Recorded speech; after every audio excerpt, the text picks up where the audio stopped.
Y deciros que dentro del programa de la sección de formación y debate de este Ateneo, de la que formo parte con otro amigo y compañero, mi nombre es Alfonso Alcántara, os agradecemos vuestra asistencia ante este tema que creo que es de vital importancia para nuestra ciudad y provincia.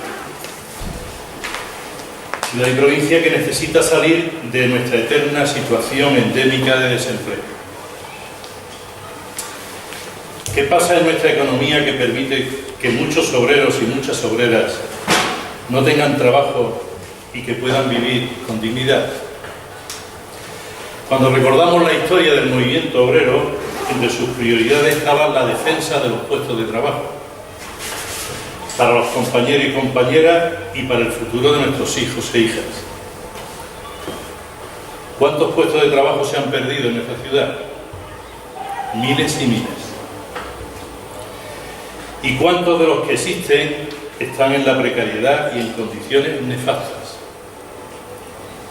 Las bases de la economía tradicional de Jerez han dejado de ser garantía de futuro. Necesitamos emprender un nuevo modelo económico que apueste por soluciones reales. Sindicatos, partidos políticos, sobre todo en sus programas, la ciudadanía en general, tenemos que hacer un esfuerzo por recuperar los puestos de trabajo. Esos puestos de trabajo que se han destruido por un sistema neoliberal que no entiende de derechos obreros y no a cualquier puesto, a cualquier precio los puestos de trabajo. Por desgracia, el debate público está excesivamente centrado en la temática municipal. Y es necesario su planteamiento, no lo negamos, pero no es el único. En general hay otros problemas también, ¿no? Por desgracia. Hombres y mujeres, jóvenes y menos jóvenes, tenemos la obligación de luchar por nuestro futuro. Nos manifestamos en la calle, y no una mayoría, por cierto, ya sabemos las manifestaciones a veces, reivindicamos soluciones y tendremos que seguir con esa reivindicación. Pero también hay que construir alternativas. El sector servicios es al que hasta ahora parece que es la tabla de salvación. ¿Y los otros sectores? Nos preguntamos, ¿no? Y porque el tema de esta tarde nos plantea las claves para entender un nuevo modelo económico para Jerez, un futuro que devuelva a nuestra ciudadanía la dignidad de participar de la riqueza que podemos generar con nuestra iniciativa, tenemos aquí con nosotras y nosotros a Jesús Parra Orellana, ingeniero agrónomo, hombre preocupado, comprometido, emprendedor, como lo demuestra su amplia experiencia en desarrollo local en su currículum. Y cito algunas cosas en las que él ha estado comprometido. Jefe de servicio técnico de COA de Cádiz y responsable de desarrollo rural de COA Andalucía, entre los años 92 y 98. Participante en el primer plan estratégico de Jerez en el 96. Miembro del Consejo Económico y Social del Bajo Guadalquivir. Responsable de proyecto europeo en la Mancomunidad Sierra de Cádiz en el 98. Miembro fundador de la Asociación para el Desarrollo Rural de la Campiña de Jerez y primer gerente de la misma, siendo responsable de la gestión de fondos europeos de desarrollo rural a través del Grupo de Desarrollo Rural del 98 al 2006. Subdirector del Instituto de Promoción y Desarrollo de la Ciudad en las áreas de desarrollo y agroindustrial y rural. Director del Plan de Innovación Agroindustrial financiado a través del Convenio Ayuntamiento de Jerez, Ministerio de Agricultura, para impulsar la creación del Centro Agroalimentario Integrado de Jerez. Seguramente muchos de ustedes lo conocéis. Pequeño empresario agrícola emprendiendo un proyecto de puesta en producción de una pequeña explotación de agricultura ecológica en Jerez, siendo miembro de la Red Gaditana de Agroecología y presidente de la Asociación de Consumidores de Productos Ecológicos de Jerez. Participa en la Comisión de Economía de Izquierda Unida como miembro de Izquierda Abierta, Iniciativa por Andalucía. Bueno, pues le dejo la palabra a Jesús. El desarrollo de esta jornada pues sería que después de unos 40 minutos por ahí se abriría un debate abierto a todas y a todos hasta aquello de las 9:15 o lo que debe sí también el debate, ¿no? Pues te dejamos la palabra, Jesús. Bueno, pues muchas gracias por la presentación y por la oportunidad que dais a Ateneo de sacar adelante este debate. Quiero decir que lo que vamos a comentar aquí forma parte de un debate más amplio que se inició en un grupo, el grupo de Izquierda Abierta de aquí de Jerez, ¿no? Que lidera un poco Joaquín, Joaquín del Valle, y que lo hemos estado trabajando en estos últimos 2 años y que digamos que vamos a ver un poco los resultados solamente en la capa económica, porque cuando se habla del modelo de ciudad son muchas capas, ¿no? El modelo cultural, el modelo educacional, el modelo de relaciones. Vamos a hablar de la parte de economía, de las cosas del comer, de qué vamos a comer y dónde vamos a dedicar las horas que tenemos que dedicarle para conseguir dinero, para conseguir bienes y servicios que nos permitan, digamos, tener una vida digna, ¿no? En la ciudad. Entonces, lo digo porque muchas veces cuando se plantea el tema del modelo de ciudad, el modelo de desarrollo, nos derivamos siempre hacia cuestiones que no son puramente económicas. Y en los temas económicos hay que tener en cuenta quiénes son los sujetos. O sea, los sujetos económicos son aquellas entidades que tienen capacidad para poder producir bienes y servicios, ya sea privados y públicos. Luego también, muchas veces en los debates sobre desarrollo económico siempre aparece el pronombre se debería, se tendría, me gustaría, pero al final lo que tenemos que ver es quién es el músculo que lo hace. Hay que ser muy, digamos, tener los pies muy en la tierra cuando se habla del modelo económico de la ciudad, porque hay una cierta tendencia a, digamos, a elucubrar cosas que nos gustaría, que yo este verano he estado en un viaje y he visto en tal sitio una cosa y por qué aquí en Jerez no sale. Pues tenemos que tener muy claro cuáles son las bases económicas de la zona. Bueno, hemos tenido un pequeño problemita técnico y que traía una serie de mapas y cartografía que va a ser complicado que va a ser complicado de explicar y que nos va a retrasar un poquito en la aplicación de las 4 ideas que yo quería hoy trasladar. Pero bueno, vamos a sacar el plan B, vamos a sacar el PowerPoint artesanal y haremos sobre la marcha algunos mapitas que por lo menos que nos permitan ubicarnos, saber de lo que estamos. Bueno, también me voy a permitir que como no tengo el PowerPoint, traigo mi chuletilla, así que a la hora por lo menos de ser preciso y de leer algunas definiciones y demás, porque me voy a permitir que me ponga la gafa y que deje la memoria que me vaya un poquito al papel. Bueno, el tema, digamos, del modelo de desarrollo. Cuando hablamos de modelo, estamos hablando del modelo de desarrollo económico hacia el cual queremos ir. Y hay una cuestión básica, tenemos que tener muy clarito cuáles, digamos, las condiciones a las que nos movemos. La primera es que estamos en el marco de la globalización. Hoy en día la globalización actual tal y como la conocemos, tenemos que tener claro que, aunque tiene muchas capas, en política, económica, desde el punto de vista empresarial, y tengo que empezar ya con la chuletilla, digamos, tenemos que tener muy clarito la diferencia que puede existir entre lo que es ciclo económico y reestructuración. Lo que estamos viviendo actualmente, creo que cualquier, digamos, economista de grandes ciclos nos va a poder garantizar de que no se trata de un ciclo económico, sino un avance en el proceso de reestructuración del capitalismo global que se inició aproximadamente en los años 70. En los años 70 finaliza, digamos, un proceso de reestructuración del capitalismo fundamentado en los principios de la organización industrial fordista o taylorista, orientado hacia lo que es la gran industria de masa, por un lado, y con una política pública muy basada en el keynesianismo. Entonces, Fordismo y keynesianismo, a partir de los años 70, revientan. El elemento detonador en aquel momento fue una primera crisis del petróleo, pero que revienta, digamos, porque los sistemas de acumulación de capital a nivel global colapsan en esa década. Y a partir de ese momento, lo que hemos estado viviendo ha sido una recomposición de lo que es el capital global. En esa recomposición han intervenido de manera muy clara las nuevas tecnologías. Y además también han intervenido en gran parte la apertura de los mercados a nivel global y la creación de una especie de consumidor, un consumidor tipo aeropuerto, que son iguales en todos lados, ¿no? La homogeneización del consumo, que ha permitido que las grandes empresas pues, se desarrollen, ¿no? Entonces, lo que hemos vivido, sobre todo desde el año 2008 para acá, realmente no es un ciclo económico. O sea, el capitalismo funciona, es cierto que cualquier economista lo puede decir, que funciona con ciclos expansivos, en los que de pronto crece, crea empleo y tal, seguido después de reestructuración reordenaciones, reorganizaciones, en los cuales pues, genera desempleo, genera, digamos, procesos de declive económico, pero son ciclos que de alguna manera, digamos, se va autofuncionando, a medida digamos, que va avanzando los procesos de reorganización industrial y global, el capitalismo, sin embargo, llega un momento en el que no encuentra ya salida. Esos cracks, que no son ciclos, sino que son reestructuraciones globales, es lo que estamos viviendo actualmente, ¿no? Yo creo que ya no tenemos suficiente perspectiva para comprender que lo que pasó en el 2008 no fue una mera crisis, sino que estamos hablando de una reestructuración en un proceso de un nuevo sistema económico mundial, global, al cual tenemos que adaptarnos. Y en cualquier modelo de desarrollo que apliquemos debe ser muy consciente de cuáles son las reglas de juego en este proceso.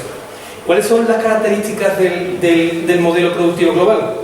Pues la importancia de las nuevas tecnologías de la información, que ha generado una reingeniería de la empresa. Naturalmente la empresa, el sistema económico estaba basado en lo que era la industria local, que en todo caso exportaba, ¿no? Hoy en día estamos hablando de que las grandes industrias son centros de toma de decisiones económicas globales, en los polos de desarrollo en concreto, que organizan su actividad industrial, lo organizan a través de una cadena de valor que está deslocalizada completamente. Y cada vez más, y hace unas semanas salió un informe de la OIT respecto al tema de cómo está evolucionando el tema del trabajo, y hoy en día ya casi 2 de cada 5 trabajadores a nivel mundial dependen de las cadenas de valor generadas o vinculadas a los procesos de organización transnacional. Entonces, el tener en cuenta que el papel de las nuevas tecnologías no es solamente que nos permite movernos y darle al clic y tener un correo electrónico y tener noticias, sino que ha permitido toda una reingeniería en los procesos industriales. Se han desarrollado economías de escala, en el que precisamente al estar en esta última fase de desarrollo del capital, cuando los mercados estaban absolutamente acogotados, las nuevas tecnologías provocaron una reducción de costes y un incremento de la competencia. Cuando hay mucha competencia, el gran capital actúa de dos maneras: o revienta el mercado abriéndolo, expansionándolo, y creando oligopolio. Son las dos formas en las que el capital industrial global responde a los procesos de competencia. En los últimos años se han producido ambas cosas. O sea, por un lado, los procesos industriales globales en los cuales el valor era más bajito se han quedado localizados en lugares donde los costes fijos eran más bajos, se han deslocalizado en gran parte, mientras que las etapas de valor en el proceso industrial de más valor se han concentrado en los polos de desarrollo vinculados a los centros financieros. O sea, ha habido el valor de la producción de los bienes y servicios, cómo se genera valor en toda la cadena de producción, se ha reorganizado a nivel global. Y las regiones se van a posicionar en este sistema de organización en función de qué tipo de actividades, las actividades que desarrollan en las regiones, cómo se posicionan en la cadena de valor de estas grandes industrias multinacionales. Yo digo que otra de las características del capital, de la nueva globalización, que es el dominio de los grandes oligopolios que se constituyen hoy en día en el centro motor de todo el desarrollo económico. Ya no son ni los estados ni son las empresas, sino que realmente son estas grandes consorcios y agrupaciones que en gran parte ya no son solamente centros de actividad industrial, sino que son centros de poder que gestionan muchas marcas y muchas actividades económicas. Ellos son realmente los que están marcando el ritmo y la dinámica en el nuevo capitalismo global. Y en este contexto, las regiones que durante un tiempo han sido regiones industrializadas, pues muchas de ellas pues, están pasando por épocas de declive. Si nos atenemos a la teoría clásica de la economía, cuando hablamos de desarrollo de ciudad, hay una crítica muy, muy grande, porque realmente dice, bueno, una ciudad o una región realmente no es un sujeto económico. O sea, no existe Jerez como ente, como sujeto económico con voluntad propia. Esa crítica se hace desde la teoría clásica o la teoría liberal de la economía. Y en el ámbito de la globalización, lo que se plantea es que no hay pie a hablar de modelo de ciudad, que realmente lo que tendríamos que hablar era de una mera reestructuración industrial. Este proceso de reestructuración industrial, que es lo que dice la teoría, que le niega a las ciudades la capacidad y el poder o el potencial de desarrollar un modelo, y que se hace desde planteamientos puramente liberales, lo que dicen aquí de lo que estamos hablando es de una mera reestructuración industrial, entendiendo como tales el hecho de cambiar los sistemas tradicionales de producción, que eran de la organización tradicional de carácter terrorista, por un sistema flexible, adaptado al modo operandi de las empresas transnacionales, quienes conectan los sistemas locales con el mercado global.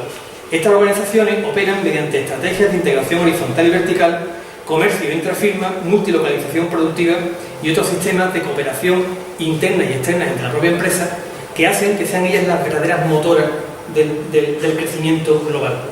Y los sistemas económicos locales, lo que vienen a decir desde las teorías más liberales, lo único que tienen que hacer es una visión puramente de empresa, porque para ellos los únicos sujetos económicos son la empresa, que son quienes tienen que producir bienes y servicios, y el sector público, entendido los estados, que tienen capacidad regulatoria, cada vez menos, capacidad regulatoria, tienen capacidad fiscal, tienen capacidad de aplicar una serie de bienes y servicios de carácter público, pero restringidos a unos sectores donde todavía no se pueden privatizar.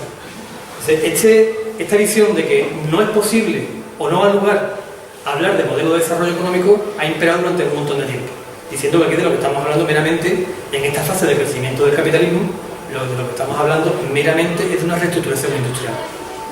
Y hay muchísima bibliografía de gente que renuncia a cualquier concepto, incluso critican que hablar de modelo de ciudad, modelo económico de región, es un concepto grandilocuente que se utiliza en la retórica política para no decir nada. Porque en última instancia lo que estamos hablando es simplemente de una reestructuración del capital productivo local para adecuarlo a los requerimientos de flexibilidad que imponen las multinacionales. Es una teoría. Sin embargo, vamos a rebatir ese concepto de que realmente es posible hablar de desarrollo. Es más, es necesario hablar de desarrollo local. Creo que es uno de los espacios donde además de manera más clara es posible hablar de política en el sentido positivo de la política, de hablar, de definir, de intereses locales para buscar el bien común.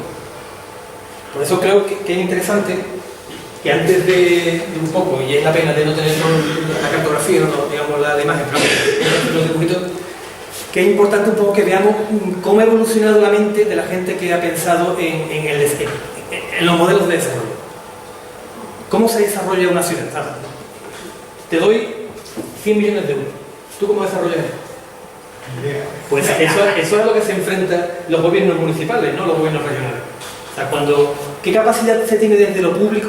¿Qué capacidad tenemos o se puede tener desde lo público de dar respuesta a los desafíos y las adaptaciones que nos enseña el sistema global? ¿Qué capacidad tenemos con un presupuesto, por ejemplo, municipal de 300 millones de euros de dar respuesta a 30.000 desempleados? ¿Qué se hace? Teniendo en cuenta, creo que de vez en cuando hay que bajar un poquito y ponerse en el pellejo, ¿no? O sea que muchas veces hay mucha retórica y hay que tener muy claro en qué marco estamos hablando cuando hablamos de desarrollo local y la capacidad que se tiene desde lo público. Bueno, en el ámbito del desarrollo local, yo digo, en la teoría económica no había ninguna teoría. Los dos sujetos económicos eran el Estado y la empresa. Los Estados desarrollaron su cuerpo teórico, la macroeconomía. La macroeconomía permite a los Estados la toma de decisiones económicas. Y el segundo sujeto económico eran las empresas. Las empresas contaban con la microeconomía, básicamente las herramientas microeconómicas que le permitían la toma de decisiones a nivel de empresa. Pero a nivel de región, a nivel de ciudad, no existía un aparato conceptual que permitiera por lo menos actuar con coherencia en la toma de decisiones que afectaran en el ámbito de la organización territorial. Y ha hecho falta construirla, en contra de la teoría liberal, aunque también veremos ahora que precisamente ha sido la teoría neoliberal la que ha impregnado todo el modelo de desarrollo y la que nos lleva. Bueno, dentro de lo que digamos los distintos modelos de desarrollo, hay una cuestión clave. Cuando se empieza a analizar los modelos de desarrollo regional o local, la primera cuestión que se constata es que el capitalismo genera desequilibrio. Y en los años 50, después de la Segunda Guerra Mundial, Europa empieza a crecer y se da cuenta de que hay regiones después de la guerra que crecen de manera muy rápida y otras regiones que se quedan atrasadas. Y desde la acción pública o desde el punto de vista de la cohesión territorial se plantea cómo podemos resolver el desequilibrio que el capitalismo genera en sí mismo. Eso dio lugar a la primera teoría del desarrollo, que fue la teoría de los polos de desarrollo. La teoría de los polos de desarrollo, que los que sois más mayores conoceréis porque Franco lo aplicó de manera clara, Algeciras, Huelva, Tarragona. Lo que se plantea era simplemente una constatación, y es que el capital tiende a concentrarse. Hay una tendencia natural a producir una concentración. El capital industrial, vamos a hablar un poquillo también un poco. El capital industrial tiende a concentrarse. Y además hay una cuestión, mientras que en las actividades primarias sí es importante, muy importante el territorio, porque estamos hablando de agricultura, actividades mineras, pesqueras. Cuando estamos hablando del sector industrial y sobre todo en la siguiente fase, en el servicio, los polos de desarrollo están absolutamente deslocalizados. En la primera teoría de desarrollo, de los polos de desarrollo de los años 50, en esa década, la estrategia de desarrollo lo que se va a a nivel de desarrollo local, en los años 50 lo que se plantea que la única manera de superar los desequilibrios que el capitalismo de forma natural crea es a través de un sector público, de grandes grupos públicos que, apoyados por grandes empresas privadas, se concentren en espacios para que en su entorno generen actividad económica y se desarrollan los polos de desarrollo. Estos polos de desarrollo, que tienen, digamos, durante los años 50, tienen un desarrollo bastante, digamos, en todo el mundo. Hay una experiencia grandísima en lo que es digamos, la experiencia. Lo que venía a plantear es que en una región aislada, si tenemos aquí un país y tenemos una región deprimida, si yo pongo un polo industrial, va a haber una tendencia a que esos polos, la teoría no es en este caso muy específica, y es una de las críticas que se hace a esa teoría, y es que desde un punto de vista conceptual, teórico, está muy poco argumentada, pero dice que de manera mágica, como la mano mágica de Adam Smith, de manera natural, el desarrollo se iba a ir extendiendo en todo lo que era la región donde se colocaban los polos de desarrollo. Y esa ha sido, pues, gran parte de la política de desarrollo regional que se ha estado aplicando en España durante mucho tiempo. Ya os digo, el polo de Algeciras, polo de Huelva, Tarragona, la colocación de grandes industrias automovilísticas en Valladolid o en Pamplona o en Vigo, se ajustaban precisamente a este modelo. Regiones deprimidas, que no se encontraban, digamos, dentro de los círculos de actividad industrial, y que se planteaba la necesidad de que estos polos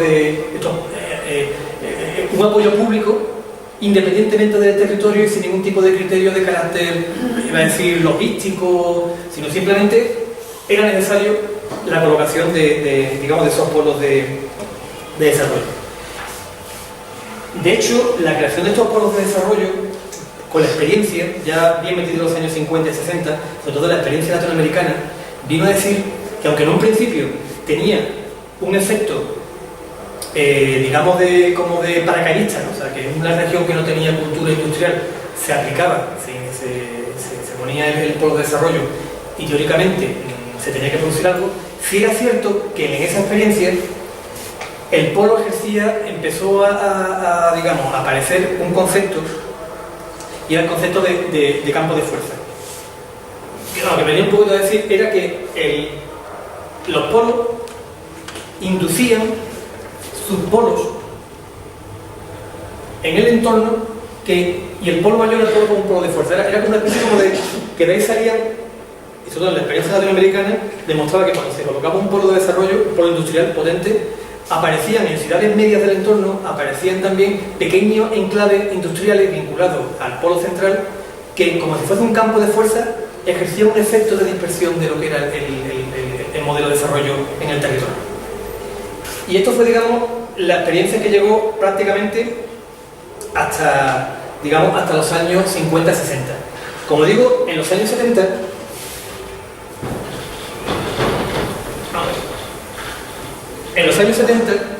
se produjo una primera fase, o sea, un agotamiento del modelo fordista de crecimiento capitalista, ¿no? Se produjo un crash y una reorganización, y muchos de estos polos entraron en crisis. Hubieron problemas de desastre industrial, desastre de abandono de actividades industriales, etc. Entonces, en los años 70 hubo una actualización y se empezó a hablar del desarrollo desigual.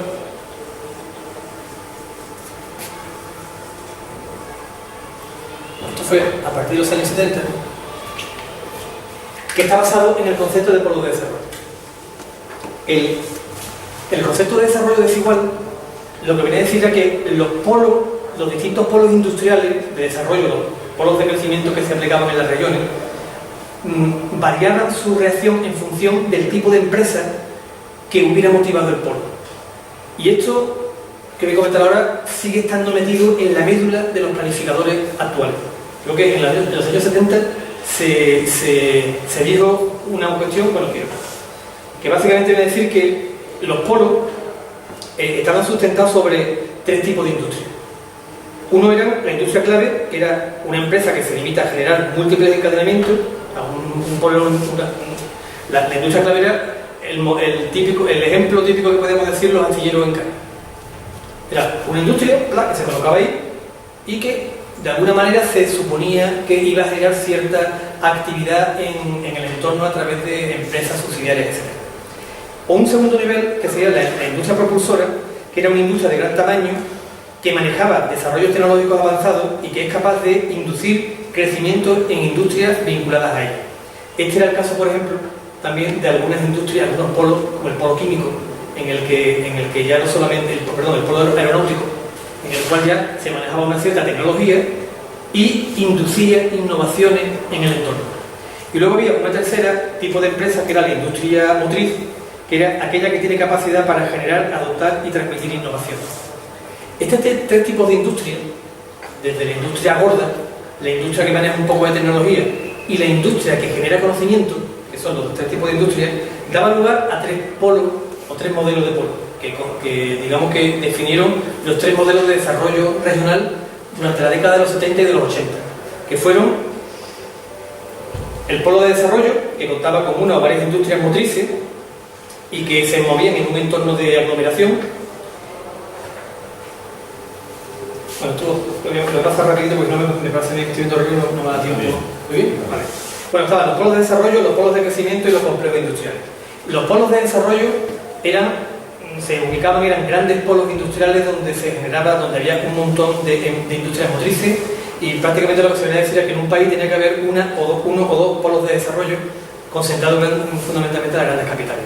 Eran polos industriales muy complejos, muy diversificados, con industrias y con actividades económicas que generaban innovación y conocimiento, con capacidad de arrastrar a la economía de todo el país.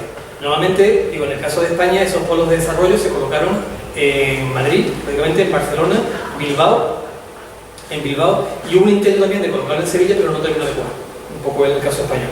Luego estaban los polos de crecimiento, que eran digamos, una segunda jerarquía. Digamos que, para hacerlo de manera gráfica, estaban los polos de desarrollo. El país se articulaba en torno a varios polos de crecimiento, y después cada polo de crecimiento en distintos enclaves industriales.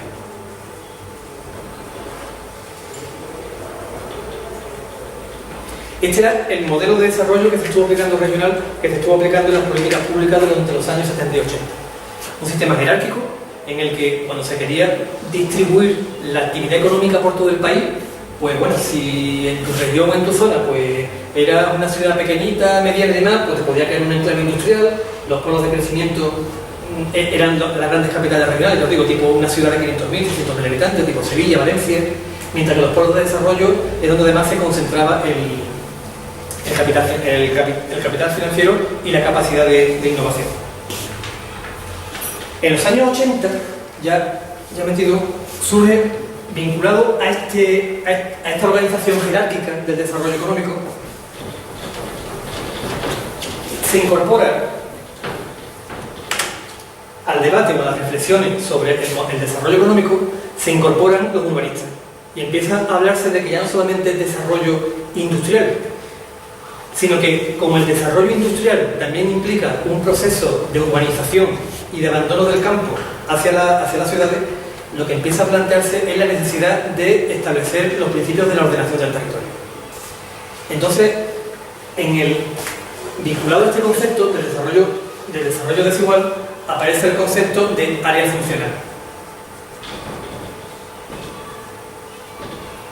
Desde la perspectiva de la gente que se dedicaba al desarrollo del territorio, un área funcional era una región que cumplía una función económica dentro de este complejo articulado, vertebrado, digamos como si dijéramos que era una especie de un órgano dentro del cuerpo de la economía del país.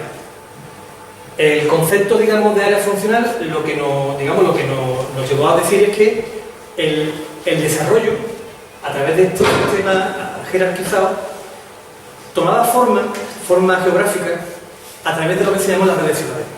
Lo que se viene a decir es que el sistema urbano se encontraba articulado en una red de ciudades, en la que estaban las grandes capitales, luego estaban las ciudades medias y luego las pequeñas ciudades.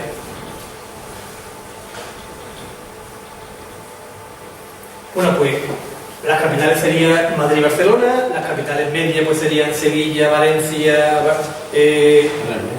Zaragoza, tal, y las pequeñas ciudades serían Jerez, Córdoba, de ese tamaño, ¿no? Entonces, lo que se planteaba la gente que empezó a diseñar los modelos de desarrollo regional sustentados sobre el concepto de desarrollo desigual, lo que viene a decir es que, de una manera como si fuese en caja china, la economía se desarrollaba en torno a ciudades y un interland, que era el espacio rural. Surge entonces el concepto de ciudad urbana, medio urbano, medio rural, y todo lo que son las implicaciones del desarrollo entre el territorio rural y el territorio urbano. Y que estos polos, a su vez, se articulaban jerárquicamente en polos con ciudades más grandes, hasta que finalmente, digamos, se encontraba todo lo que era la vida del país. Y lo que se venía a decir era que el desarrollo económico fluía de arriba a abajo. Y que al final tú lo que tenías era que estar bien articulado, bien ordenado. Y aquí, en esta corriente de pensamiento, los urbanistas y la gente que hablaba en términos de ordenación del territorio empezaron a coger mucho peso, más que los economistas en muchos sentidos. Estamos hablando de los años 80, 90, cuando empiezan a desarrollarse en Andalucía los primeros planes de ordenación urbana, etcétera, etcétera. Los que habéis trabajado en la política municipal y demás, aquí está Fusteguera, está, digamos, toda la gente que empezó a hablar de la planificación en los años 80-90, aplicando el concepto funcional. Y además hay otro concepto, que es el concepto de eje de desarrollo. El concepto de eje de desarrollo lo que viene a decir es que, aparte, digamos, de esta estructura de polos de crecimiento, polos de desarrollo y demás, aparte de la ordenación del territorio y de que la actividad económica fluía a través de una estructura jerarquizada de ciudades, se constataba de que el desarrollo estaba muy vinculado al tema de las vías de comunicación y que había una relación muy directa entre regiones dinámicas y vías de comunicación. Eso era algo que desde la época romana se venía constatando, pero que empiezan a definirse los grandes ejes de desarrollo. En Andalucía, por ejemplo, se empiezan a definir el eje de desarrollo mediterráneo, el eje de desarrollo Sevilla-Málaga, que ahora está muy de moda porque los malagueños y los sevillanos dicen que van a ser el eje de desarrollo de la economía. Se hablaba del eje de Sevilla. La operación Expo 92, en gran parte, fue el desarrollo del eje Madrid-Sevilla, del eje económico Madrid-Sevilla. Madrid necesitaba entonces un puerto, Valencia no estaba desarrollado y se planteó con la operación Expo 92 y con el AVE que Sevilla se convirtiera en el puerto de Madrid. Y se venía un poquito planteando, desde el punto de vista de la economía del país, la creación de ejes de desarrollo a través de las grandes vías de comunicación. Bueno, este concepto,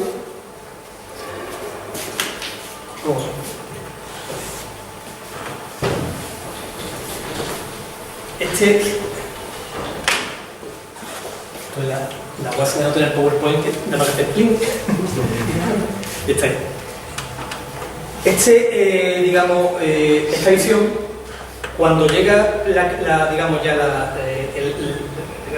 cambio tecnológico que se produce en los años 90, 2000, con la incorporación de las nuevas tecnologías, hay como una especie de reconstrucción. O sea, sigue siendo el mismo modelo, la misma visión, el mismo concepto. Hay polos, son centros, el capital se concentra, y se difunde en el territorio a través de polos jerárquicos, pero siempre de arriba abajo, siempre de arriba abajo. Cuando llega la revolución tecnológica, aparece una nueva teoría del desarrollo, pero que es una renovación de la... O sea, conceptualmente es la misma, se fundamenta en los mismos principios, que el concepto de los entornos innovadores.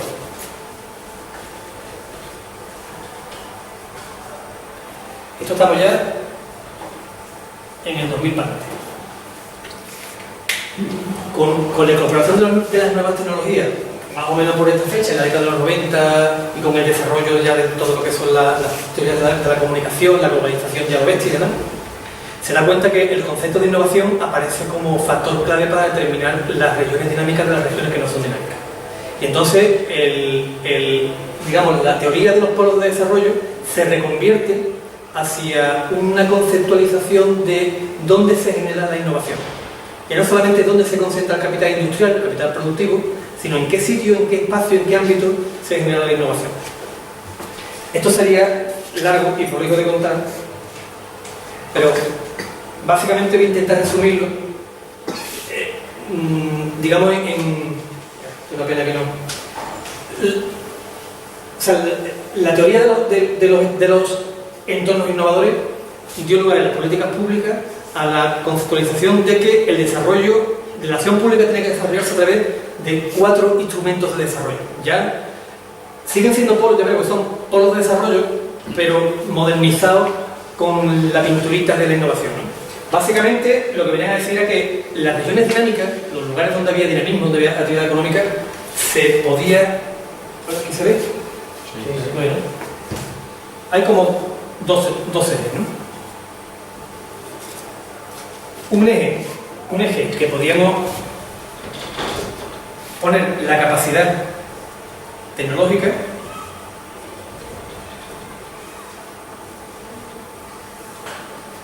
estos serían empresas de altísimo, que son capaces de generar innovaciones, y aquí tendríamos empresas modernas,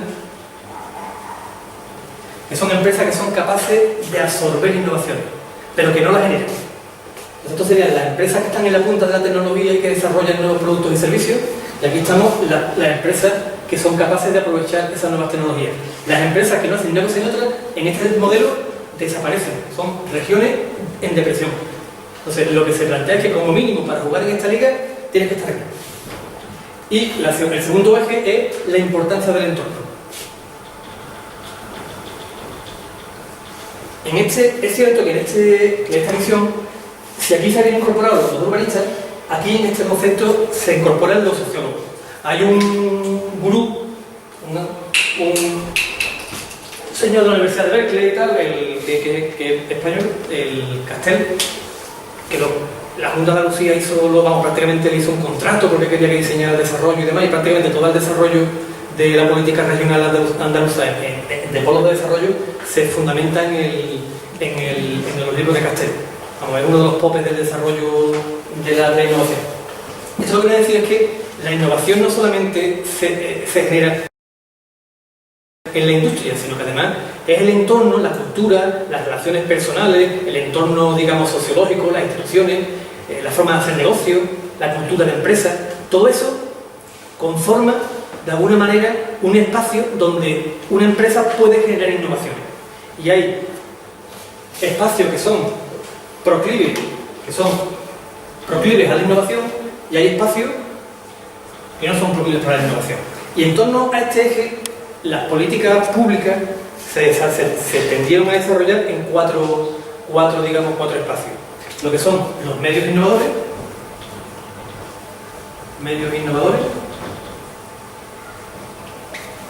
los sistemas locales, los polos de crecimiento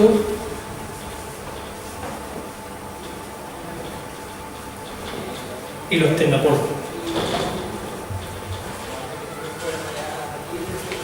¿Qué son los medios innovadores? Un medio innovador es un entorno, siempre te ponen el ejemplo de esto, ¿cómo se llama esto? Lo de California, donde está Google y toda esta gente, el Silicon Valley, ¿no?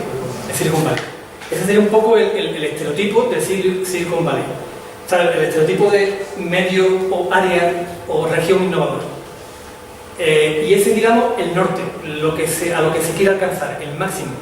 Toda región que quiera, o todo pueblo, toda ciudad que quiera, digamos, estar en el top, desde este punto de vista, tiene que tener o dirigirse a constituirse en un entorno o un medio innovador. Son lugares donde hay empresas que generan conocimiento y que ese conocimiento son capaces de desarrollarlo en aplicaciones tecnológicas que a su vez son capaces de producir bienes y servicios.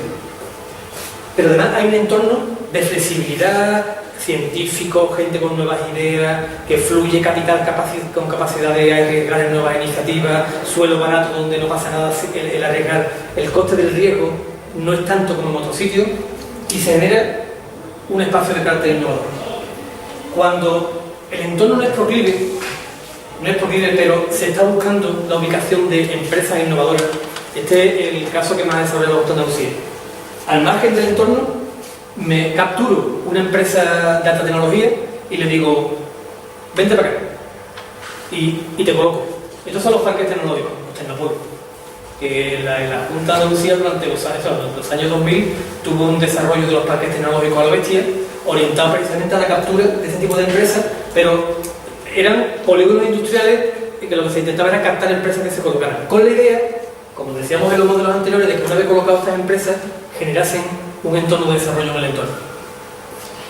Los polos de crecimiento, el polo de crecimiento no deja de ser empresas modernitas. Esto es un parque empresarial.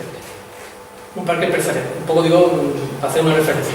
Son empresas con capacidad, digamos, que son modernitas, que aplican nuevas tecnologías, que tienen una imagen corporativa moderna, que se comunican, que tienen una red de proveedores que también modernos, aplican normas de calidad, se relacionan con empresas internacionales, tienen página web con 2 o 3 idiomas, pero que esas empresas son ellas. O sea, puede ser una empresa muy buena, colocado en una zona aislada. Casos, por ejemplo, de esto, que conozco un poco bien, por ejemplo, en Alcalá Real, en Jaén, hay una empresa de plástico súper innovadora, con muchos productos para allá, pero el entorno económico y la sociedad de Alcalá Real está más pensada en el comercio y en la actividad albareña que en la propia actividad de la producción de plástico, ¿no? Y sin embargo, pues, bueno, hubo una subvención, un dinero, para la empresa. Y luego están los sistemas locales, que ya es la empresa, el entorno industrial en general. O sea, que estamos hablando de empresas muy localizadas, muy enraizadas en las ciudades y en los pueblos, pero que son capaces de, digamos, de incorporar innovaciones, pero que entre ellas no aportan un valor, digamos, un plus desde el punto de vista de la competitividad de la región. Bueno, pues la política de desarrollo local en Andalucía, que por cierto, a nivel institucional, que sepamos que la competencia en desarrollo local no existe. La ley de base del régimen local eliminó la capacidad de los ayuntamientos de desarrollar políticas locales de desarrollo. Y el Estatuto de Autonomía dicen que es competencia exclusiva del gobierno regional el desarrollo y la planificación económica. Lo que viene a decir es que todo esto, la política local, se ve mal. Y bueno, Miguel Cabeza y yo hemos vivido directamente lo que supone un proyecto local en este ámbito en contra de un diseño regional. Y puede haber conflictos entre las aspiraciones o capacidades locales frente a un modelo de carácter regional. Bueno, pues básicamente esto, que es lo que está en el mito, que son las estrategias de desarrollo local, básicamente esto no surge de la nada, sino que detrás de esto, mentalmente, conceptualmente, la gente que piensa en el desarrollo regional y cuál es el papel que Jerez puede jugar en los modelos de desarrollo regional, incorporan en su elucubración, en su interpretación, la visión de los polos de desarrollo, el concepto de desarrollo desigual, las áreas funcionales, los ejes de desarrollo y los entornos innovadores. Y hoy en día cualquier literatura sobre el desarrollo regional, los modelos de desarrollo local y demás, al final están utilizando las herramientas conceptuales y la semántica propia de todo esto. Y para, por lo menos, entender un poquito lo que dónde nos encontramos actualmente, hay que tener en cuenta que esto es lo que los registros predominan. Ahora bien, frente a esto, o sea, este modelo conceptual, hay crítica. O sea, si vais a una conferencia de desarrollo local en la universidad o vais a cualquier POPE o leéis cualquier artículo, os van a decir que van a hablar de los polos de innovación, las redes de ciudades, la organización del territorio, los ejes de desarrollo. Las políticas regionales y las políticas públicas se concentran básicamente en el desarrollo de actividades industriales en este tipo de espacios y el desarrollo de infraestructuras de la comunicación. Cada vez que se habla o viene alguien a hablar de desarrollo local, siempre va a hablar de espacios tecnológicos y siempre va a hablar de carreteras, autovías, puertos, aviones y banda ancha porque forma parte de este concepto. Ahora bien, este concepto tiene cuatro críticas que creo que es conveniente que lo tengamos además en este foro, porque esto se toma como el Corán. El Corán. Vale. Esto es ley y no hay alternativa. O sea, no hay modelos de desarrollo alternativos.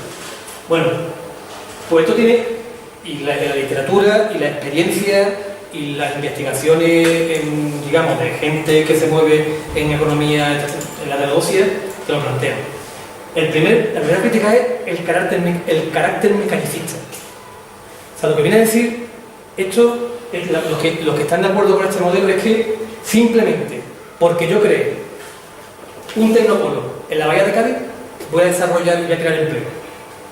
Eso no hay una relación causa-efecto. Y de hecho, la geografía económica del mundo está lleno de tecnopolos y de espacios industriales con grandes inversiones que no han ejercido ningún tipo de impacto. Las condiciones que tienen que darse para que fructifique son muy específicas de las condiciones locales. Y por tanto, esta teoría, este modelo de desarrollo, no está contrastado con la realidad, no es sí o sí. Y es jerárquico, supone además una grandísima inversiones públicas, porque todo este tipo de desarrollo de polo, detrás de ello lo que implica es un gasto público en infraestructura, en espacios, subvenciones, redes, city marketing, que es toda la estrategia, en este caso marketing regional. Y todo ese gasto de dinero hoy en día hay que plantearlo. A lo mejor en otra época que había bastante liquidez y no corría prisa, pero hoy en día esto hay que tenerlo bastante en cuenta.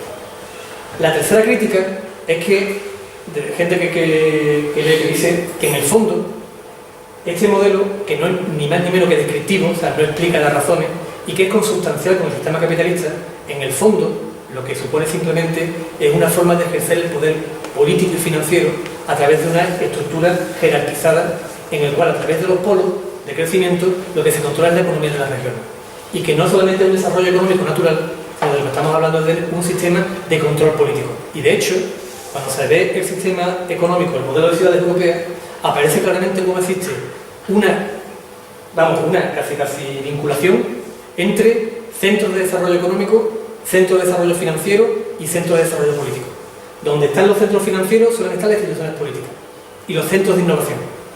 Y por tanto, la crítica que se le hace a este modelo es que es un modelo que impone un sistema de dominación sobre los territorios, sobre la base de un sistema absolutamente centralizado. Y la cuarta crítica es que ¿alguien ha preguntado o sabe dónde está aquí la clase trabajadora? En esta teoría, la clase trabajadora no existe, es nihilista. O sea, el trabajo es un factor que deja de tener importancia. Y en los procesos de desarrollo vinculados a este modelo de crecimiento, la clase, o sea, el trabajo, deja de tener valor y pasa a ser el capital el factor, digamos, dominante en el sistema económico. Sobre todo porque las nuevas tecnologías están imponiendo, o sea, tienen hoy la posibilidad de una amplia sustitución de mano de obra por procesos automatizados. Porque nos está llevando realmente a que el debate sobre el empleo y el antiguo conflicto entre el capital y el trabajo y tal y cual deje de tener sentido al no existir una fuerza de contrapeso dentro de lo que pueden ser las izquierdas clásicas, ¿no? Esto obliga, este tipo de organización del territorio obliga a una, bueno, lo que está pasando, ¿no?, a una reconceptualización completa de las estrategias de la izquierda, ¿no? Entonces, son cuatro críticas que ponen en evidencia, bueno, que este tipo de modelos no son baladíes, ¿no? Y son, muchas veces, cuando te dan conferencias de esto en una universidad, llega un chaval con una cosa aquí hablando, y en plan así, americano, y te lo traes con papas, ¿no? Detrás de esto hay una perversión en la cual se ejerce un sistema de dominio a través de toda esta red de vertebración y de control de los sistemas financieros. Y política, en este caso, alta política, finanza y capital industrial van cogidos de la mano en el capitalismo global. Entonces, por eso hay una fortísima sustrato ideológico detrás de este planteamiento. Bueno, y como reacción a esto, precisamente, a estas críticas, surge el concepto de... Para terminar, me cago en la... Es que lo que pasa con eso. Bueno, mira, pues al final no vamos a dejar. Y verá que no es porque es que además la idea clave la tenía en... Bueno, voy a resumir así un poquito de... Frente a este concepto surge otro modelo teórico. Heterodoxo, que es desarrollo endógeno. Desarrollo endógeno plantea todo lo contrario. Asume la crítica que hemos hecho anteriormente y dice: los territorios tienen que generar capacidades para, adaptándose a las condiciones del mercado global, a su vez sea capaz de conseguir la cohesión de las personas que viven en el territorio. Ese es el objetivo del desarrollo endógeno. Y esto se hace, ya sería algo de contar, otro día hablamos un poquito de las estrategias de desarrollo endógeno, pero las estrategias de desarrollo endógeno se sustentan fundamentalmente en dos pilares. Una, que son las capacidades locales, o sea, los recursos locales, los medios que hay, y el tejido industrial local, en el cual, bueno, pues se pueden aprovechar de todas estas herramientas que el propio sistema está imponiéndose, pero que tiene que tener un poco lo que se tiende con el desarrollo endógeno es tratar de ser lo más autosuficiente posible en relación a la incertidumbre y a las corrientes que pueden venir desde el sistema global. Esto, a su vez, digamos, tiene un desarrollo más complejo. La teoría lo que viene es que analiza distintos, no es una teoría bastante prolija, pero nos viene un poquito a decir que hay tres tipos de sistema productivo industrial, y en función del sistema productivo o la estrategia de desarrollo se adaptará una estrategia u otra. Son básicamente las redes locales de empleo, los distritos industriales y los clústeres de empresas.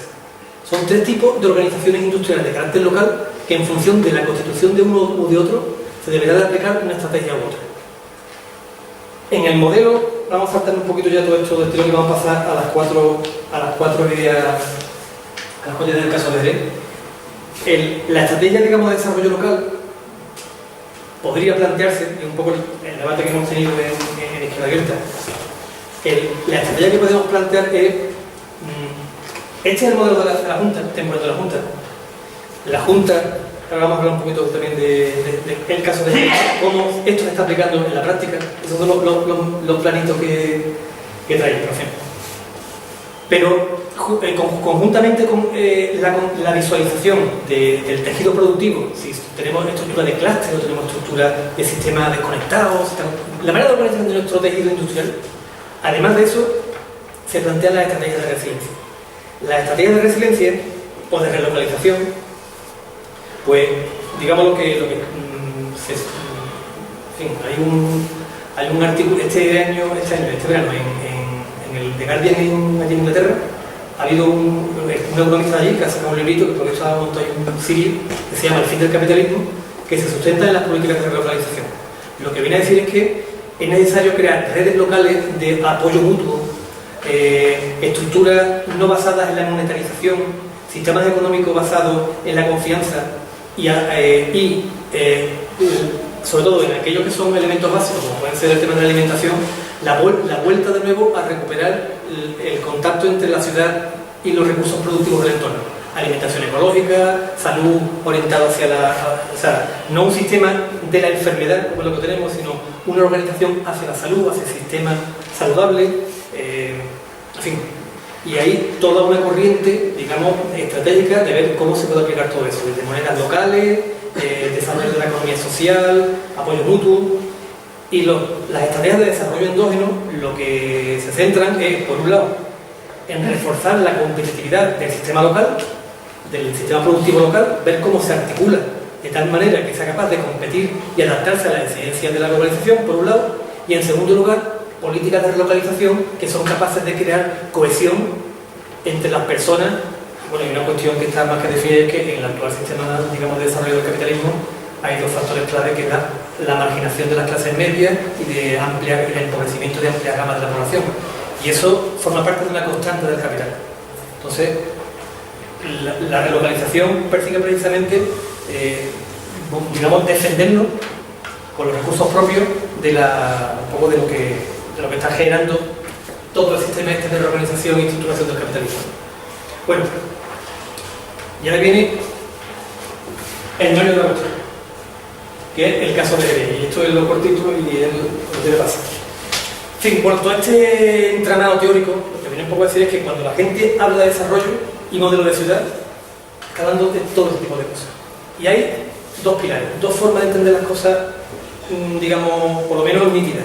Una, la teoría de los polos de desarrollo, remozadas actualmente con lo que son los polos de innovación, por un lado, y por otro lado, las líneas estratégicas y los pensadores que están hablando del desarrollo endógeno. Son dos corrientes de pensamiento, no son contradictorias. Vamos a ver que aquí hay una dialéctica, hay muchos espacios comunes, hay muchos grises, hay muchas posibilidades de comunicación entre ambas teorías, pero una se sustenta sobre una jerarquía de arriba a abajo, sustentada en cómo se mueve el capital, y otra se sustenta en una política de desarrollo de abajo a arriba, sustentada en los recursos locales. La propuesta que estamos haciendo es que en el caso de Jerez debemos de reforzar esa estrategia de abajo arriba, por lo que voy a contar. Si me da tiempo, daría tiempo. A ver, el modelo de desarrollo regional de Andalucía se sustenta en el concepto de los polos de desarrollo. A ver.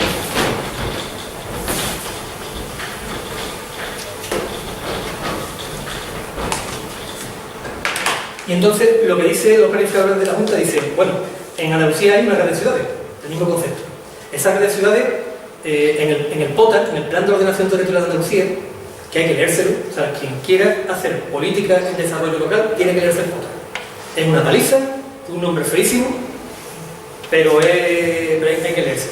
El POTA es la plasmación sobre el territorio de la lógica de la Junta de Andalucía en el desarrollo rural, en el desarrollo regional.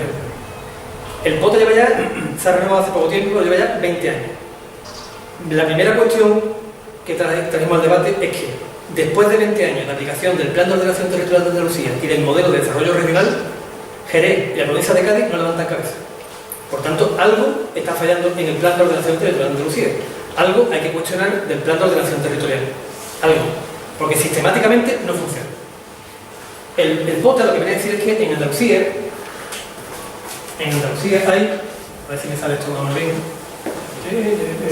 Córdoba. Básicamente hay 9 centros regionales y conciben los centros regionales en la jerarquía de ciudades. Hay una red de ciudades en la que está Sevilla, que sería el polo, el gran polo, y después están Huelva, Cádiz, Bahía, Jerez, Bahía de Algeciras, Málaga, Córdoba, Jaén, Granada y Almería.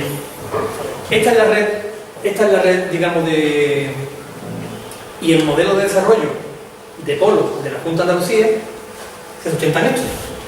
Un gran polo, Málaga, ha cogido cabecera y ha dicho, aquí de único polo ni Gitano.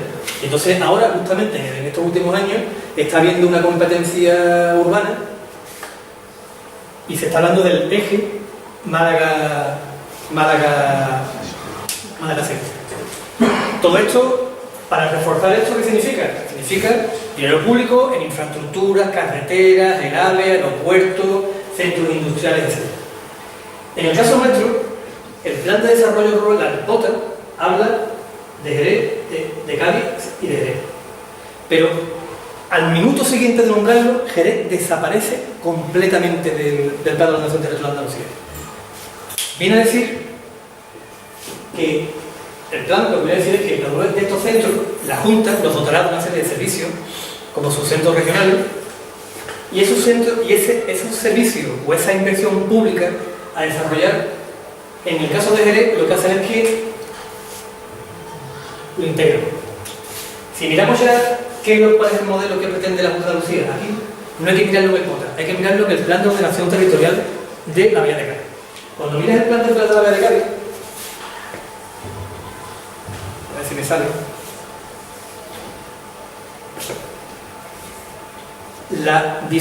como visualizan los planificadores, ellos dicen una cuestión, que no lo he dicho antes, pero es una de las cuestiones. Cuando se define, ¿cómo se define un polo de desarrollo? Una de las características es que tiene que tener una aglomeración urbana importante. O sea, cualquier polo de desarrollo tiene que tener una población en torno a los 300.000, 500.000 habitantes, por un lado. Otra cuestión es que tiene que tener liderazgo urbano, tiene que ejercer liderazgo institucional, con entidades, organizaciones, universidades, centros empresariales.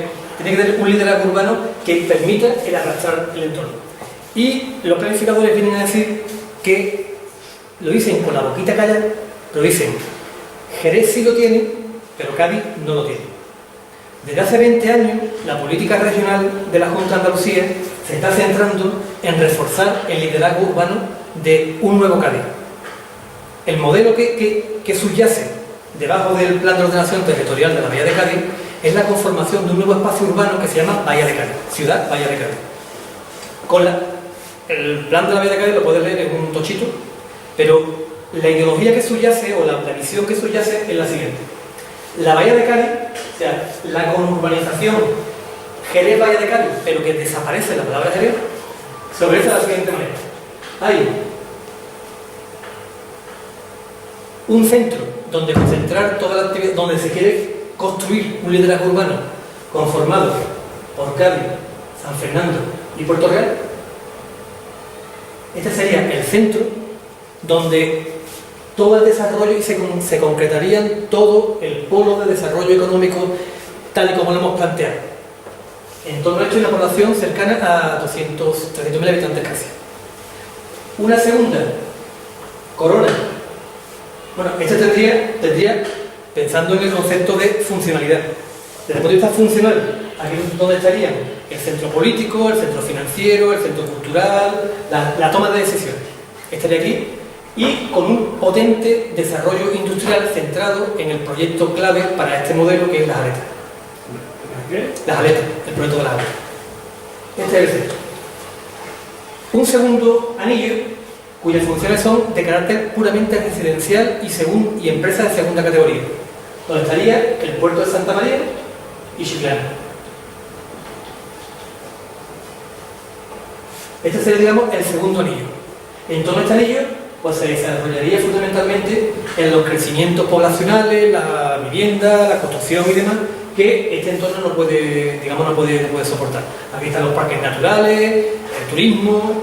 Esta sería la funcionalidad de este segundo nivel. Y Jerez potente. Y eso es lo más terrible. Jerez aporta 1/3 de toda la población para este proyecto de polo de desarrollo, pero aporta población y, sin embargo, en los últimos 20 años lo que se ha sido descapitalizando desde el punto de vista de que ¿cuál fue el último gran proyecto de infraestructura que la Junta de Andalucía hizo? ¿Estáis de acuerdo? En los últimos 20 años. ¿Cuál ha sido la gran apuesta de desarrollo regional desde el punto de vista, puesto que en el POTAS nos reconoce que somos un centro con capacidad de dinamismo en el entorno? ¿Cuál es el último inversión o plan propio para Jerez? ¿Dónde cada vez este mismo centro? O sea, la desinstitucionalización lo dice con la boquita callada, lo dice en el Plan de Ordenación de la Bahía. Lo dice, que no es que lo estoy inventando. Que el reforzamiento del liderazgo urbano del proyecto Bahía de Cádiz se tiene que sustentar con la reducción de competencia de otros posibles liderazgos. El modelo de desarrollo, este es el modelo que lleva aplicando la Junta de Andalucía para el desarrollo dentro del concepto de polo. El concepto de polo. La desinstitucionalización significa, por ejemplo, cosas como que la UNED se va para allá, hacer cualquier cosa en el campus de Jerez es un drama y todo es a regañadientes. Si se va a colocar cualquier tipo de institución aquí, cuesta la misma vida, tiene que ser apegado bocado y lo colocan. El hospital, se habló incluso de un segundo hospital en Cádiz. El hospital de Jerez, hay que tener en cuenta además que gran parte del impacto económico de este modelo es la transferencia de fondos públicos en salarios de funcionarios y de personal que ejerce la Junta de Andalucía, donde coloca los servicios. El Hospital de Jerez, cualquiera que hable y demás del sector médico te va a decir que es incapaz de acometer, de servir por una población de 500.000 habitantes, y sin embargo cuesta la misma vida cualquier tipo de inversión o cualquier tipo de mejora del servicio hospitalario local. Hospitales, centros educativos, todo esto, lo que se pretende, el diseño es configurar esta especie de nuevo liderazgo urbano en torno al concepto Bahía de Cádiz, y que le queda satelizado. Esa satelización, digamos, de Jerez es un concepto externo. No hay que plantear que toda la causa de que digamos que está pasando en la ciudad esté vinculado a esto. Supone, puesto que liderazgo, como decía un amigo mío, dicen ya que Jerez no sale ni siquiera en la noticia del tiempo. Es que ni siquiera sale hasta Morón antes que Jerez. Es un poner. Pero bueno, todo eso de alguna manera implica esa pérdida de liderazgo urbano, supone una reducción del posicionamiento de la ciudad en el marco de la economía. Pero, vale, pongámonos que, mira, pues si al final aquí esto genera actividad de aquí, vaya que sea, está costando un pastón. Y lo que no se puede plantear es que toda la política de reindustrialización de la provincia esté en suspenso, pendiente de la construcción de las aletas en un espacio comido, un parque natural, donde el coste de construcción mediante pilotaje va a costar la misma vida, teniendo suelo industrial en Jerez y teniendo suelo industrial en el puerto de Santa María, para desarrollar activamente ya, poder desarrollar actividad económica y poder desarrollar un plan de actuación. Entonces, ¿esto qué es? ¿A 20 años? ¿A 20 años? No, yo quiero saber, quiero tener un plan a corto plazo. Pero lo que, tirando esto, que alguna gente puede plantearlo en términos de hasta los de Jerez contra los de Cádiz para acá para allá, yo siempre digo exactamente lo mismo. Oye, tú vienes de Algeciras, tú vienes de Sevilla, vienes de cualquier lado, cuando entras en Jerez no hay ni una conexión, todo al final termina en carreteras que parecen carreteras de pueblo. Hay también un proyecto de visibilizar esto como gran capital, la inversión del puente, la inversión, digamos, en edificios públicos. Hay la actividad pública, o sea, el poder de la Junta de Andalucía. Aquí también hay una visión de la Junta de Andalucía de poner aquí su poder, su centro de poder. Eso también tiene su influencia en inversiones que aparentemente se vea que la Junta está aquí, ¿no? Pero a mí esto, digamos, bueno, pues es una apuesta, ¿vale? Si aquí se desarrolla, yo soy muy crítico y te digo, casos de esto en todo el mundo está lleno de casos que han sido cementerios de inversiones públicas. Pero hay una cuestión que sí, que ya es una cuestión interna, que nos afecta como estrategia de desarrollo.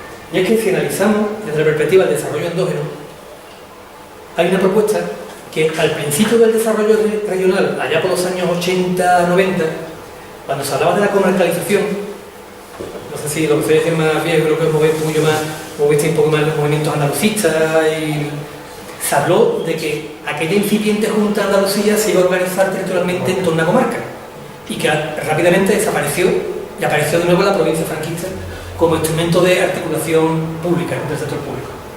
Bueno, lo que sí es cierto es que el concepto de comarca se asemeja bastante a la idea de desarrollo endógeno.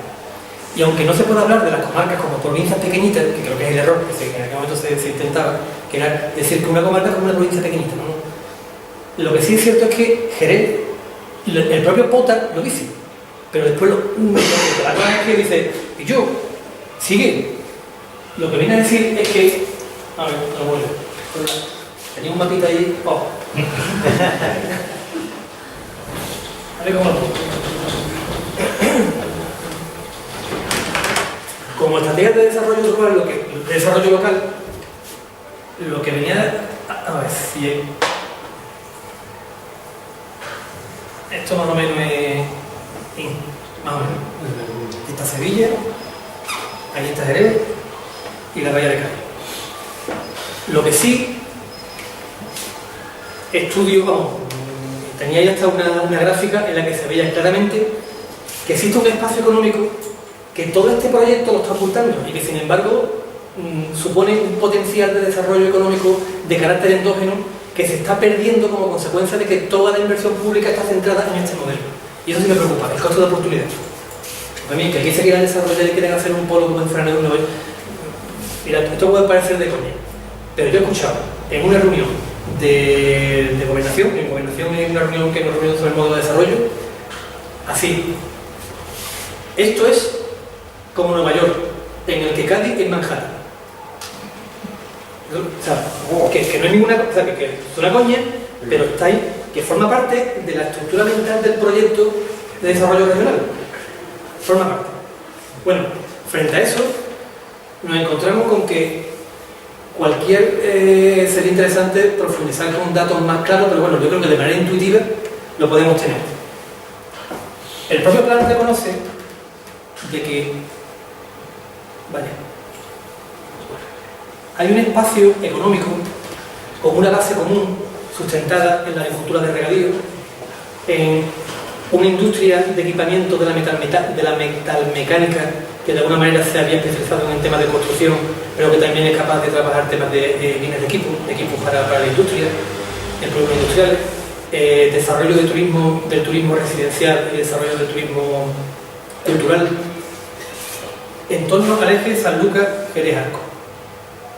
No es un sistema, una estructura, no es una región económica polarizada. No encaja como el modelo de la polarización, porque Sanlúcar tiene su propio, ejerce su propia influencia, su propio liderazgo en el entorno, Jerez el propio en el entorno, Jerez además juega funciones supralocales, Arcos ejerce también su función, pero hay una cultura empresarial, un tamaño de empresa, y la pena es que no lo tengo, pero analizando por ejemplo el mercado de trabajo, se ve con total claridad que el mercado de trabajo agregado de los pueblos de la bahía junto con el mercado de trabajo de los pueblos vinculados a este eje son completamente diferentes. Son dos entornos, yo creo que de manera intuitiva uno nada más que pasa hacia este proyecto se da cuenta que estamos en un entorno económico radicalmente diferente y que uno cuando va de Sanlúcar hasta Arcos, de alguna manera, con sus diferencias, pero intuitivamente se percibe aquí el tipo de empresa, la propia cultura empresarial. Esto permite empezar un poco sería interesante investigar las posibilidades de desarrollar políticas de desarrollo endógeno sustentadas sobre estos principios y poner en evidencia la necesidad de visualizar un eje de desarrollo, una región de desarrollo endógeno en esta zona, sin perder de vista que en el modelo neoliberal de los polos de desarrollo, sin duda, estamos en el centro, ese es el término que traía, porque la Junta tiene sus polos de desarrollo, su eje de desarrollo. Y Jerez justamente, además de poder servir, digamos, como un núcleo dentro de esa región polinuclear, con una cultura empresarial similar, pero que sería cuestión de analizarla de manera conjunta, como un área específica, conjunta, con unas especificidades conjuntas, con unas condiciones de trabajo propias, pero viéndola desde el enfoque del desarrollo endógeno, en paralelo, no estar cerrado a aprovecharnos de los eventuales beneficios de los dos ejes de desarrollo en los cuales nos encontramos, que son el eje Sevilla-Algeciras y el eje Sevilla-Cádiz. Para esto, ¿qué es lo que hace falta? O sea, ¿qué es lo que hace falta un poco para esta estrategia empezar un poco por ponerla en marcha? Primero, liderazgo político. Y cuando hablamos de liderazgo político, liderazgo de la ciudad. La ciudad no solamente son los partidos políticos o el gobierno municipal, estamos hablando de las instituciones como esta. Estamos hablando de agrupaciones empresariales, vecinales. Es necesario constituir una masa crítica que visualice el desarrollo de la ciudad como un proyecto propio y no dejarnos llevar por este modelo. Está bien, que hemos hablado de la Junta, pero que yo creo que esto no lo vemos, en mi opinión. No sé. Pero es necesario ir configurando una masa crítica. Asimismo, bueno, no solamente eso, sino que esta masa crítica, ese liderazgo político, también supone una presión respecto al gobierno regional para que modifique, en la medida en la que nos interese, su modelo modelo regional. No ponernos en contra de este modelo, que bueno, yo soy muy crítico, pero no ponernos, pero sí defender que existe otro modelo y que necesitamos recursos económicos, estrategias y infraestructuras para ello. Por ejemplo, el desarrollo de las infraestructuras locales. Hay una infraestructura que yo estoy harto, pero harto de hablarlo con empresarios y con gente que me lo están diciendo, que es Ronda Sur y conexión del polígono del Portal directamente con la carretera de Algeciras. El polígono del Portal es el espacio industrial más importante que ha sido de la provincia. Digamos en pequeña, no es el polo de Algeciras. Pero desde el punto de vista de zona industrial para pequeñas y medianas empresas, es donde y en Jerez concretamente es donde se concentra la mayor densidad de empleos de todo el municipio. Y sin embargo, el polígono sur, que además se configuró como una avenida de entrada de Jerez, y sin embargo termina en una depuradora. Gran parte del subdesarrollo sociológico de la zona sur de Jerez, en gran parte es porque cuando tú vas hacia la zona sur no vas a ningún lado. Y al final es una avenida que termina en una depuradora. Cuando realmente, desde el punto de vista urbano, de desarrollo urbano, eso ya algún día lo hablaremos allí con más detalle y tenemos un estudio al respecto. Pero es una infraestructura que desde el punto de vista del desarrollo empresarial, del suelo industrial, donde hay más suelo industrial de todo el municipio de Jerez, hoy ya construido, o sea que no está pendiente de desarrollo, ya está construido, es el polígono del Portal. El polígono del Portal, cuando hablas con la gente, como con la asociación de allí de los encargados del Portal, lo que te vienen a decir es que en el momento, está ahí Nicolás Martín, no sé si lo conoce, Nicolás Martín, que lleva el tema de transporte, Nicolás Martín, que es una de las empresas gordas de Jerez, se dedica al tema del transporte. Nicolás Martín te lo comenta y dice, Jerez lo que necesita es, una de las cuestiones de infraestructura para integrarnos en este modo de desarrollo es conectar el polígono del Portal directa, que tú salgas directamente, como decir, no que termines en el nudo ese raro de la autovía de Cartuja, en una carretera comarcal y... Porque también en economía la imagen es importante, es muy importante la imagen, la apariencia, el cómo se llegan a los sitios. Nadie invierte en un lugar feo, nadie invierte en un lugar marginado, nadie invierte en un lugar donde haya matojos. Y lógicamente si convertimos la zona sur y la entrada de Jerez desde el polígono, es que nos colocamos en el puerto de Algeciras, que es clave, tenía otro mapita de la estrategia de desarrollo de las grandes vías de comunicación, y claro, no está en Sevilla, lo está en Algeciras. Tenemos que conectarnos con Algeciras, eso es en esta conexión. Entonces, liderazgo político, infraestructura, mejora de los servicios públicos, reingeniería del ayuntamiento. No es dinero, es reorganizar el ayuntamiento para adaptarlo a las nuevas condiciones y mejorar los servicios públicos, palacio de justicia, hospital, mejora del sistema hospitalario, desarrollo del campus de Jerez. Lo que son, digamos, los servicios, no estamos hablando de convertirnos en capital de provincia, pero alguna gente dice, esto que no, servicios públicos, una ciudad competitiva, una ciudad que tiene buenos servicios públicos, invertir en medio ambiente, mejorar nuestro entorno medio ambiente, no la atrocidad que tenemos de un medio urbano y un medio rural que prácticamente se están peleando, que están en una dialéctica conflictiva. Modificar el PGO, tenemos un PGO de anterior al 2008 y tenemos que actualizarlo a las necesidades y al modelo de desarrollo. Todo eso no es dinero, es organización, liderazgo político, servicios públicos. Tercera vía, reorganización del modelo industrial de carácter endógeno.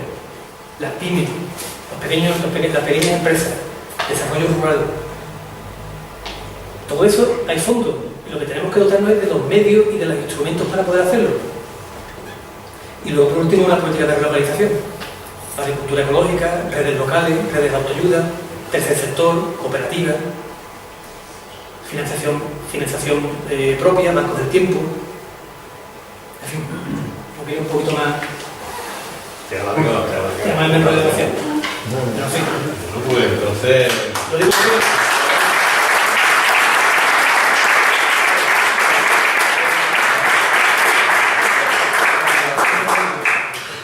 Pues ahora podemos hablar nosotros el poco tiempo que nos deja, ¿no? Pero se abre el turno de palabra.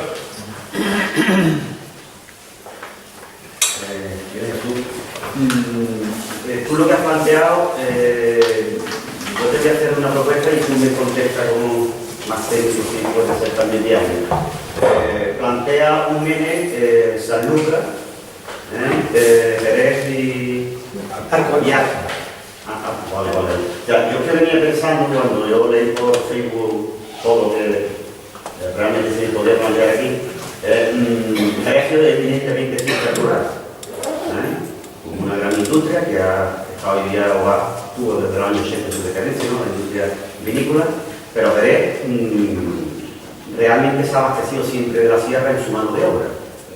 Miramos y nos volvemos y hablamos con nuestros abuelos y bisabuelos y resulta que vienen de la sierra, ¿no? O sea, la sierra ha sido evidentemente rural. Yo digo también independientemente porque lo que tú planteas, esos polos de desarrollo serían importantes, yo digo también por una ley de dependencia, una ley de que realmente nosotros le debemos bastante a la sierra, ¿no? O sea, y la sierra es rural, evidentemente ha sido rural. Hubo sus proyectos, yo creo que fue cuando Primo Rivera, ¿no? Cuando se intentó hacer la vía de comunicación de vías de tren, etcétera, lo que hoy día es la vía verde, etcétera, etcétera, ¿no? ¿Tú crees que eso también podría entrar ahí en ese eje? Bueno, y otra cosa que tampoco también he visto, el eje con el puerto de Santa María es fundamental. Porque si tú estás hablando de vivencia y de cultura, pues la cultura del puerto de Santa María, desde el siglo XIX para acá, hasta el núcleo de Jerez, que era no también ha sido la misma. Cuando se meten aquí todos los debates sobre el tema de las fronteras del territorio, te aparece la palabra mágica que cuando hablas de desarrollo rural no puedes poner fronteras, sino que aquí estamos hablando de regiones de geometrías variables. O sea, que en función de la perspectiva, del territorio de una manera o es de otra. Porque realmente no hay, las relaciones humanas, en el ámbito regional no hay fronteras, ¿no? Es cierto que, empezando por lo último, en los modelos, digamos, de ordenación como se conceptualiza, por ejemplo, el sistema urbano de la bahía, hay en algunos textos se plantea abiertamente de que hay dos espacios económicos, que es la bahía sur y la bahía norte. La bahía sur es lo que están desarrollando como nueva bahía, y luego aparecía la conurbanización con que sí tiene las mismas características de integración, digamos, supramunicipal que el Puerto Santa María de Jerez. Puerto Santa María de Jerez suma más población que la Bahía Sur. Y es el polo de desarrollo natural, actual. Cádiz lo que aporta, digamos, aparte desde el punto de vista, digamos, del desarrollo industrial, lo que aporta es el puerto. No estoy despreciando mucho menos a la ciudad de Cádiz, ¿no? Desde el punto de vista funcional, el puerto es lo que incorpora, el puerto de tránsito, ¿no? Pero que desde el punto de vista poblacional, de renta y de dinamismo, históricamente el eje, digamos, el Cádiz, alguien podía haber hecho la misma, esta información podía haberla hecho desde el punto de vista de decir, pues mira, en una circunstancia histórica, Jerez y el puerto se hubieran configurado en el nuevo polo de desarrollo del sur de Sevilla. No ha sido así, pero es cierto, las relaciones no existen fronteras. Cuando hablamos de este eje, San Lucas, esto es una forma de llamarlo, no hay frontera. Aquí también está Lebrija.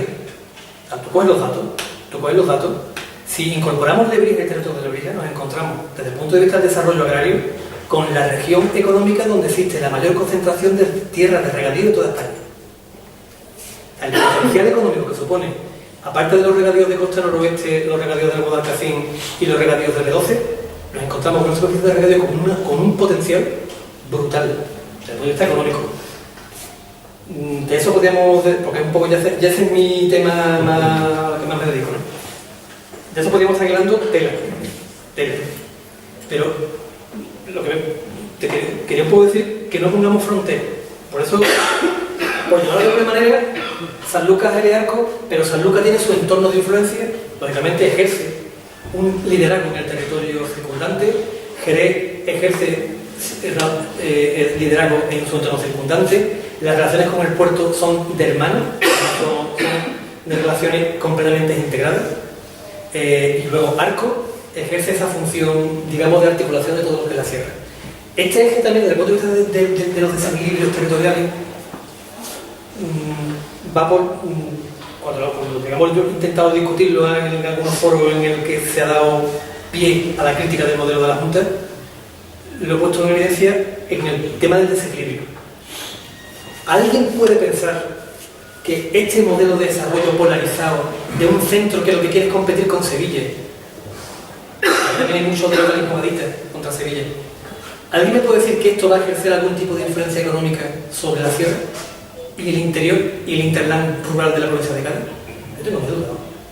Mi duda.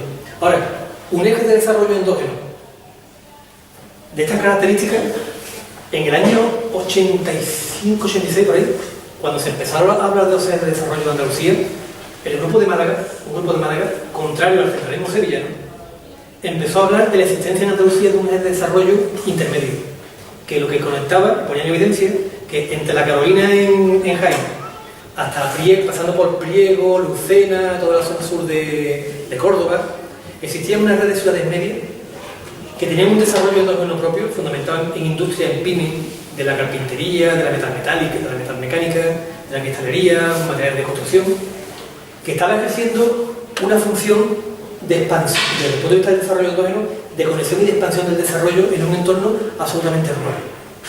Ese modelo de desarrollo, ese teorizaban la gente de la Universidad de Málaga, que estuvo haciendo el plan de desarrollo estratégico de Jerez, de desarrollo del municipio, elucubraban de que ese eje llegaba hasta Olvera y que en Olvera daba un salto hasta Arco y que toda la sierra era un interland vacío de baja densidad de población, de largas distancias, agrario, de un nivel cultural, sobre todo de la zona de Algodonales, Puerto Serrano, bajito, en el que prácticamente era una especie como desierto económico.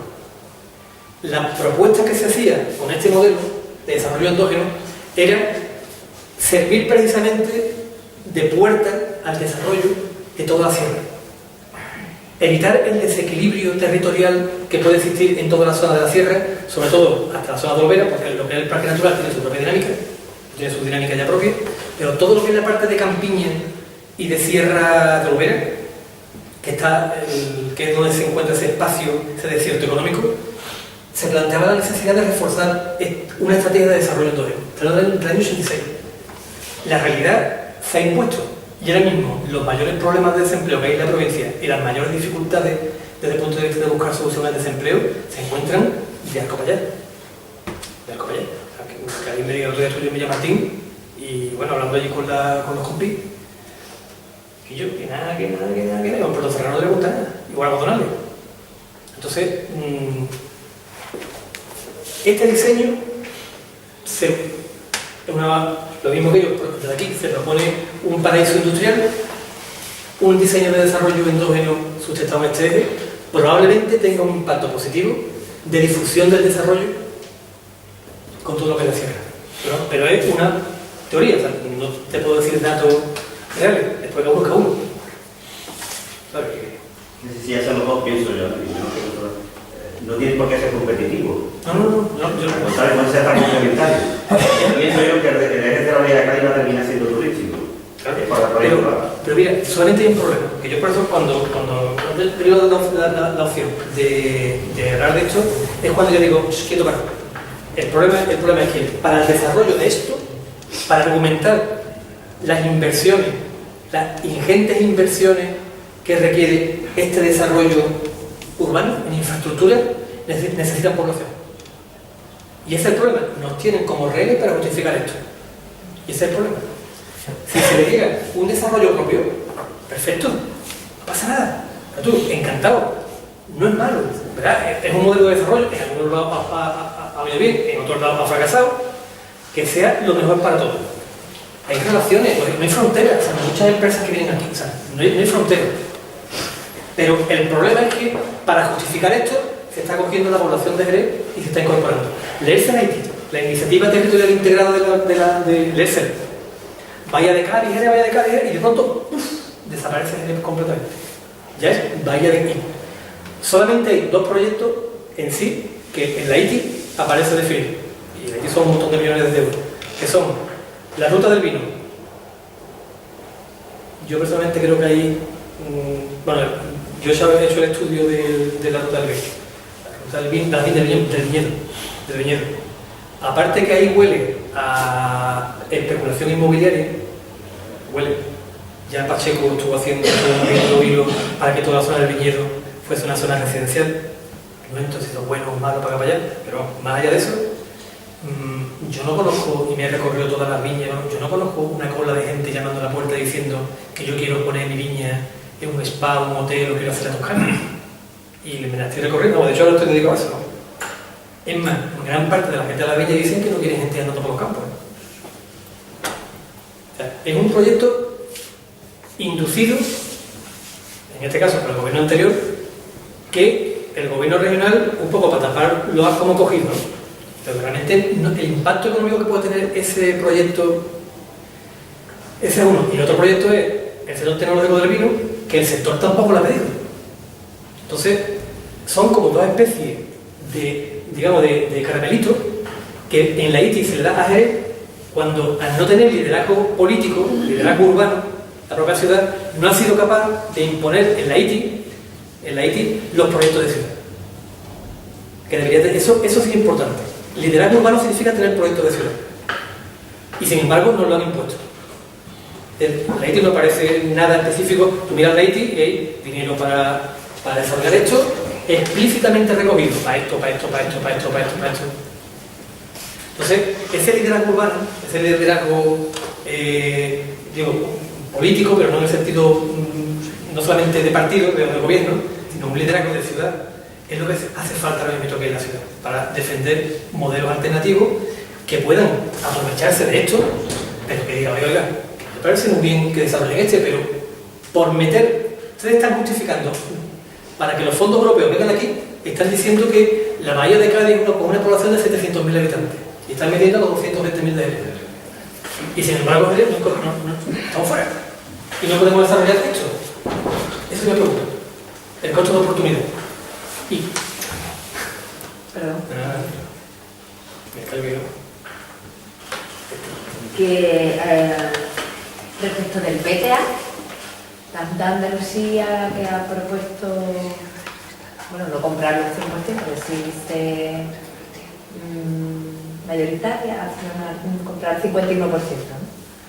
Que está en disolución, bueno, supongo que conoces como... ¿Tú crees que esa es una estrategia de la Junta para acercarnos a ese modelo de desarrollo que has descrito? Sí. ¿Y en cuánto nos iba eso a limitar el desarrollo endógeno? Mira, te pregunto un poco la... Eso, Miguel de eso sabe casi más que yo.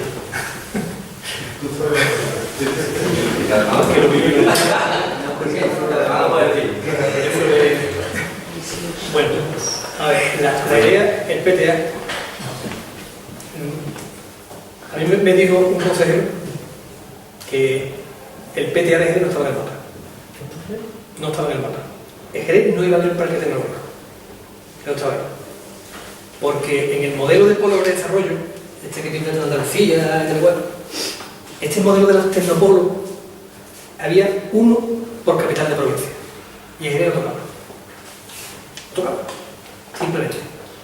Aquello fue un proyecto con financiación del Ministerio de Agricultura, o con otro recamboleto que se iba a de contar, pero de pronto Jerez se encuentra con una inversión para desarrollar un parque destinado al tema agroalimentario. Cambia el gobierno, es una parte que ahorita conoce mejor que yo, y lo que hay es un cabalgar encima de un proyecto, decir, ahora yo más. Entonces, aquello que era un proyecto, hablando en plata, un proyecto PP, pasa de pronto a transformarse en un proyecto SOE. Y ese proyecto SOE se llama Parque Tecnológico. Pero el Parque Tecnológico no estaba en el mapa del sistema público de Tecnopolo. No estaba. La Junta no ha querido en la vida encontrarse. ¿Por qué propone ahora comprarlo? ¿Para dejarlo desierto? Sí. Ahora, yo, mi opinión, es una opinión personal. Y por lo menos por lo que estaba hablando yo con los trabajadores y lo que me huele, pero esto es una cuestión personal. El proyecto, digamos, de Tecnopolo, con el diseño este de los que pusieron aquí antes, el diseño de los tecnopolos en Andalucía, digo, corresponden uno por capital de provincia, así. Y son, no se me olvide que los tecnopolos son simplemente espacios donde los fondos de innovación que vienen de la Unión Europea aterrizan. Es un tecnopolo. En la práctica, es un espacio donde una cantidad importante de fondos europeos pueden ir a parar para invertir en empresas que se ubiquen ahí. Si tú no estás en un tecnopolo, sino que estás en otro lado, ese dinero tú no puedes acelerar. Esa, en definitiva, es, aparte de la imagen de liderazgo urbano. O sea, si yo quiero ser una capital europea, yo tengo que tener un parque tecnológico, si no es posible. Hoy en día eso va a ser lo mismo que hace 20 años, si tú tenías un parque empresarial, era un pueblo. El parque empresarial era... También hay mucho de eso en la visión de las cosas. Bueno, en el parque, El parque tecnológico de la bahía se llama La Aleta, se llama Tecnobahía. Y es lo que hay. Y ahora se han encontrado con el parque tecnológico de Jerez.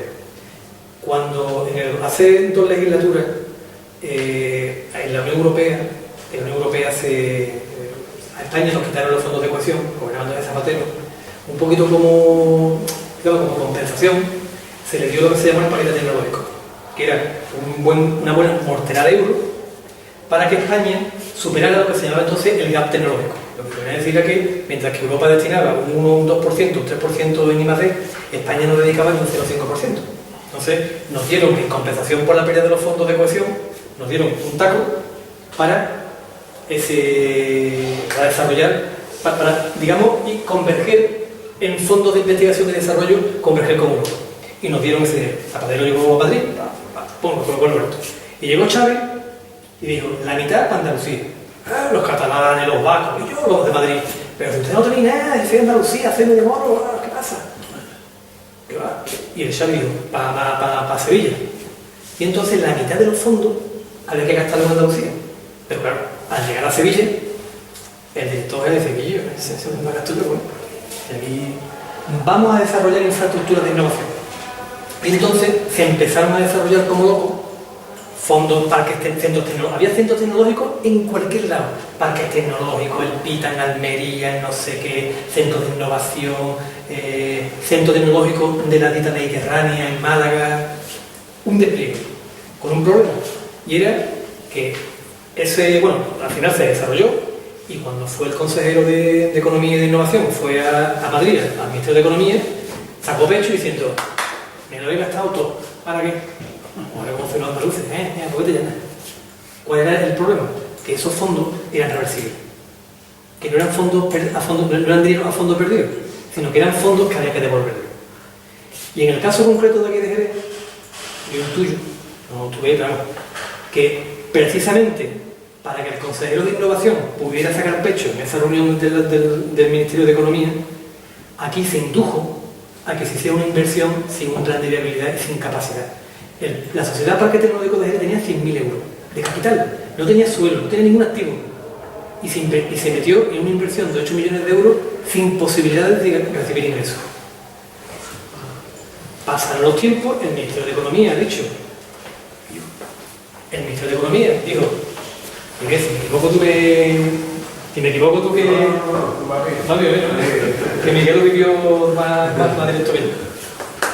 Entonces resulta que el Parque Tecnológico de Jerez pues se encuentra con un caramelo envenenado. 2 edificios que costaron 8 millones de euros, por lo que fueron, que hay que devolverlo, que sirvieron para que la Junta de Andalucía diera la cara, pero claro, la deuda es de la sociedad de la cual el Ayuntamiento de Jerez tiene el 51% de las acciones. Y ahora la Junta de Andalucía dice, y esto se llama a hacer por las negociaciones con la Izquierda Unida, que ahí más o menos he participado un poquito intentando que no nos roben o no, por lo menos que esto se desorganice desde mi punto de vista. Lo que dice la Junta es, liquidamos la sociedad y yo, en contraprestación, el Parque de Jerez lo incorporo como un espacio industrial dentro de Tecnobahía. La toma de decisiones me la llevo aquí, y aquí lo que tengo es un parque industrial. Ese es el concepto. Problema, si tú liquidas la sociedad, coño, tú, Junta de Andalucía, indujiste a la Sociedad Parque Tecnológico a hacer un gasto para tú vacilar ante el Ministerio, ahora liquida la sociedad y la deuda me la pongo yo. Yo me estoy comiendo, el pueblo de Jerez, todos nosotros, nos vamos a comer 5 millones de euros, mientras que encima el suelo y los edificios se lo quedan Tecnobahía. Vamos, yo creo que... Vamos, de hecho, Izquierda Unida ha estado y se ha planteado una propuesta, se ha hecho una cuestión. Ha dicho, venga, vale, desde un punto de vista, digamos, de desarrollo, vamos a aceptar que los parques tecnológicos, tampoco vamos a hacer catetos, vamos a asumir que aquí, parte de la toma del centro de decisiones, tuvo un parque, ¿vale? Tampoco estamos hablando de que haya una cola de empresas llamando a la puerta, ¿vale? Tampoco es... No vamos a entrar en un conflicto en ese tema. Aceptamos, digamos, que el parque, pero con dos condiciones.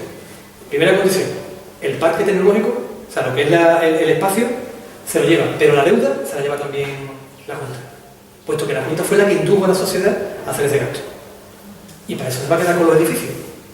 Entonces, lo que se planteaba era Junta de Andalucía, no, más que Junta, Tecnobahía invierte en capital los 5 millones de euros, inviértelo en la Sociedad de Parque Tecnológico, pagamos las deudas y usted queda con el edificio y con todo.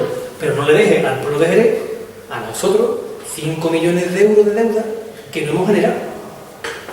Ese es el primer planteamiento. El segundo planteamiento es que no cerremos la sociedad, porque la Sociedad Parque Tecnológico tiene una virtud que es estupenda, y es que ¿dónde vamos a encontrar un espacio donde Universidad de Cádiz, Ayuntamiento de Jerez, Diputación, Junta de Andalucía, en su versión Consejería de Agricultura y en su versión Consejería de Innovación, se sienten? Institucionalmente es un capital. La ley de base del régimen local dificulta, por no decir que impide, en la actual coyuntura económica del ayuntamiento, estructura del ayuntamiento, impide la creación de entes societarios que estén dirigidos al desarrollo.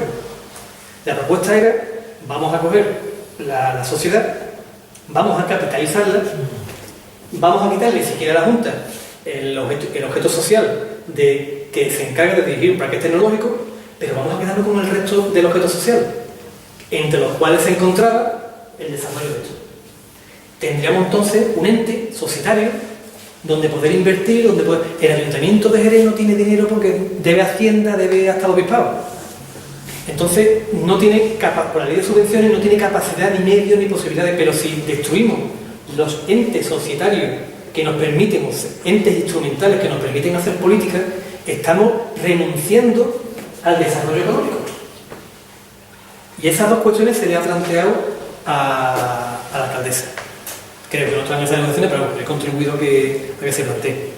No sé si... No, yo creo que se está tocando el tema del PTA.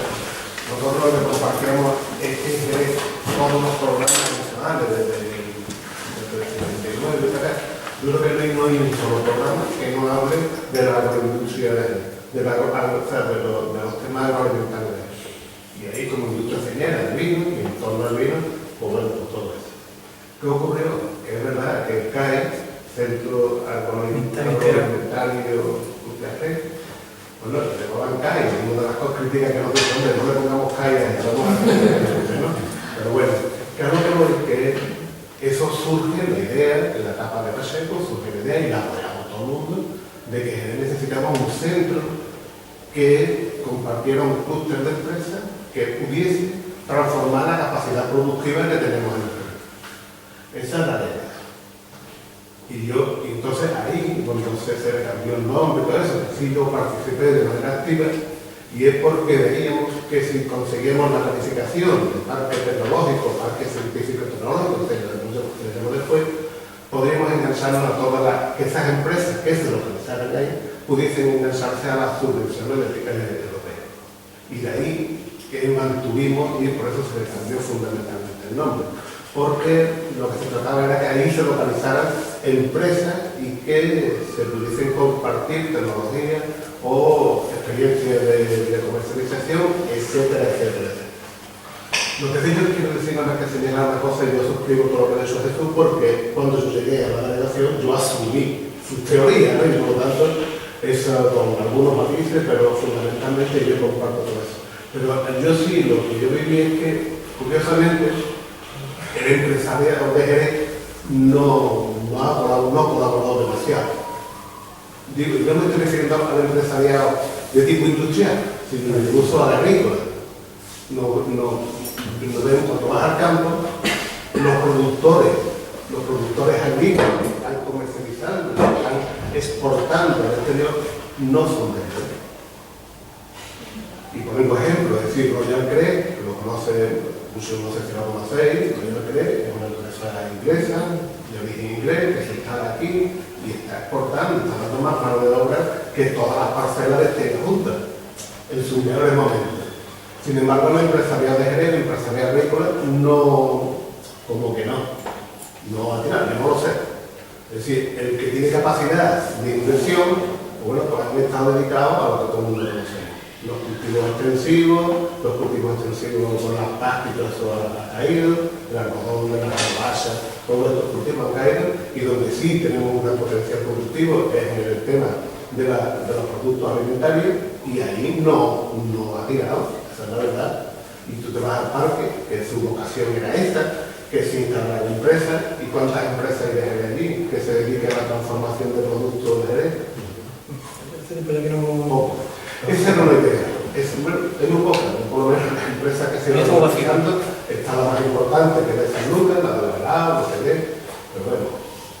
Y otra idea que sí, ahí sí el Jerez podía hacer mucho, y era el torno al vino. La vocación que ese parque tenía era que el vino, que ahí en ese parque se aglutinara por el centro de investigación, que está en Puerto Real de la universidad, que se localizaba en Jerez, que el centro de la Merced también está aquí cerquita. Es decir, ese parque, por lo menos la idea que teníamos nosotros era que fuese capaz de aglutinar en investigación e innovación en torno a nuestra industria señera, que es el vino, como bueno, que fuera el punto de referencia, por lo menos de España, que tampoco era una locura pensar eso, puesto que aquí se están haciendo tintos, aquí se está haciendo vino blanco, tenemos una sierra, la sierra que está haciendo vino fantástico, ¿no? Y por tanto nosotros pretendíamos que en ese parque aglutinara en investigación lo mejor que pudiese aportar, por lo menos en Andalucía. Todo aquello sigue, la universidad sigue con su centro en Puerto Real, que es un grandísimo centro, la Merced sigue donde está, pero el liderazgo ese que nosotros pretendíamos que tuviese el PTA, pues ha quedado algo de ruina, ¿no? Es decir, y la sociedad esa no tenía vocación, es decir, como otros parques tecnológicos que lo hay en Navarra, que nosotros visitamos, ¿no? Que ahí los parques son distintos, o sea, es distinto porque ahí lo que son una suma de empresas que crean su propio centro de investigación, pero son ellos los que lo soportan, ahí no viene nadie o sea, público para que se investigue, pero nosotros lo que pretendíamos no era hacer lo que está en Navarra, un centro de investigación, y que ahí estuviesen los analistas, ¿no? Los que hacen los análisis y los que no era eso. Eso lo tiene que hacer la universidad y que se localizara en el Parlamento de Parlamento. En definitiva, dos ideas en las que teníamos nosotros: que Jerez fuera el líder en el entorno del vino, en el entorno de la investigación y la innovación del vino, que esa era una de las estrategias que nosotros teníamos. Y la segunda era que el empresariado de Jerez, el agrícola, fuese capaz de esas 12.000 hectáreas, que muchísimas están en manos de medianos agricultores, no pequeños y muchos, pero hay parcelas que son de tipo mediano y que ahí se pudiese hacer cosas, ¿no? Y no tuvimos respuesta, esa es la verdad. Pero no tuvimos respuesta por esa, en mi opinión, es por esa falta de liderazgo. No lo vamos a llamar social, no quiero decir ni político ni empresarial, sino una masa crítica que fuese capaz de reivindicar cosas. Y yo voy a poner un ejemplo. Es decir, aquí tenemos la mala suerte, o la suerte, de que la infraestructura de las cosas las hacemos a base de la carta. No lo sé, pero mira, la carretera, a mí me duele porque la digo todo. Ahora, la carretera de San José del Mar, o sea, la carretera de Porto. Ahí están toda la masa de campo, está en toda esa carretera. De Cortada de Arco, muy bien, Lucas, muy bien, pero ahí están el grueso de producción de tal. Pues esa carretera se empezó a hacer a base de pancartas en San José del Mar. Y ha seguido con las pancartas y se ha quedado en el Parque de las Aguillas, y yo no sé si habrá que coger más pancartas. Pero, pero es que ese eje, en torno a la idea esa, es decir, el eje de San Lucas, la que de Cuarto, sí, todo eso totalmente de acuerdo, pero es que hay un eje aquí que es el eje de comunicación de todo el campo, la mayoría del campo de concentración de campo agrícola, que fíjate cómo lo tenemos, ya está arreglado, por lo menos está la vida, pero cuando llega a la avenida hay que crear, en fin, que no quiero hablar mucho con esto, pero en este entorno hay que crear. siento mucho que se muriese por asumir inversiones que no le correspondían, porque esas inversiones que de hecho le correspondían directamente a la Junta sin tener que arruinar una sociedad que es una crisis. Muy bien, pues vamos a ir terminando. Yo tocando un poco, o abriendo un poco el abanico que estaba comentando ahí, yo siempre pensaba en las discusiones que hemos tenido en estas que tiene realmente una gran industria, pero y por tanto la diversificación del riesgo pues, ha sido muy mala, ¿no? Si ha sido eminentemente agraria y en su historia, incluso antes de finales del 19, fundamentalmente era cerealista, fundamentalmente era del olivo, porque el tema del vino, cuando tenían los labriegos y los señoritos, que luego fueron señoritos, para su uso personal, y luego ahí fue cuando empezó a expandirse el tema, ¿no? Retomar ese tema, o sea, de nuevo, o sea, dentro de lo que es Jerez rural, o sea, o Jerez agraria, diversificarse el riesgo, o sea, en el tema del cereal, en el tema del algodón, en el tema para industrializarlo, o sea, el algodón a Cataluña, el cocho para Portugal, el cereal, pues no sé dónde irá, ¿me explico? O sea, el olivo se perdió, porque no tiene también industria aceitera, etcétera, ¿no? Digo, ahí en ese momento yo siempre he pensado, cuando he tenido así discusiones del tema, que a veces tiene que diversificar en esa producción y no centrarla en el vino, que por supuesto hay que seguir potenciándola porque se hundió y hay que potenciarla, que es una gran industria la que nosotros hemos tenido, pero hay que diversificar, no solamente el vinícola. Entonces, yo creo que ese problema ha sido también por el tema de las grandes propiedades que han existido y siguen existiendo en el caballo y el vino, y eso es lo que hay. Me lo va bien, digo más bien. Una cosilla. El tema del potencial agrario, que estamos todo el mundo mirando para allá, bueno, yo por profesión y por afición, tiro para el tema agrario. Pero hay que tener en cuenta una cosilla. Mira, hace un par de plenos, que Rodríguez presentó un tema de un plan de desarrollo rural. Y una cosa con la que no estoy de acuerdo con ese plan de desarrollo rural. Lo dijeron el Consejo de Economía, en el caso de la cifra de que a través del desarrollo rural se van a crear 1.500 puestos de trabajo, 1.700. O sea, eso no se lo ve nadie. Yo no me lo pregunto, que se puedan crear, y menos a corto plazo. No digo quién lo hizo, pero eso es una locuración. En Jerez, ahora mismo, hay un déficit en torno a unas 3.000 empresas. Si miramos, digamos, hacemos una comparación entre lo que es la ciudad de Jerez con la media de las ciudades del mismo tamaño de Andalucía, no estoy mirando ya del norte, al menos por Andalucía, nos sale que aproximadamente, si actualizamos y demás, que aquí hay un déficit en torno a unas 3.000 empresas que fuesen capaces de absorber por lo menos los 30.000, 25.000 o 30.000 desempleos que tenemos aquí en la zona. Y esas empresas, la capacidad de que estén directamente vinculadas con el tema agrario, sobre la base del mercado actual, yo tengo mis dudas de que a corto o medio plazo el empleo generado ahí supere los 600 trabajadores. Porque los cambios en la agricultura son muy lentos, son casi generacionales. Eso es un poco largo de contar, no del momento. Pero que a corto plazo, cuando miramos hacia la actividad agraria, puramente agraria, solamente ahora mismo la incorporación de jóvenes agricultores, porque la media de edad de la agricultura jerezana está por encima de los 55 o 60 años, solamente incorporando a personal nuevo, no se llegan a 200 o 300 personas. Y el tamaño de explotación que se destina ahora mismo, con la situación de mercado, no garantiza el puesto de trabajo para una persona. Sí, pero a corto, digamos, el problema de que es primero, ¿qué es primero, la industria o la materia prima? Eso es uno de los problemas, ya en el marco del desarrollo agrario, desarrollo rural, siempre surge este problema. ¿Qué es primero, la industria y la industria que tire de la agricultura o la agricultura que atraiga esa cosa, en fin, es largo de contar y demás? Pero que a corto, me refiero, de aquí a en el plazo de 6-7 años, la capacidad de la actividad agraria, puramente, difícilmente va a superar los 500-600 empleos. simplemente haciendo unas cuentas muy generales y el modelo de cultura que tenemos. El desarrollo agrario requiere escala, digamos, una escala a la hora de conseguir materia prima. Esto es que no me quiero enrollar porque es que un poco lo mío y se me va y ya Otro día. tarde. Pero vamos, que si queréis un día también aquí hablamos del desarrollo rural puramente, vamos, del desarrollo rural. Pero que eso sería largo para que me enrollo y me retiro.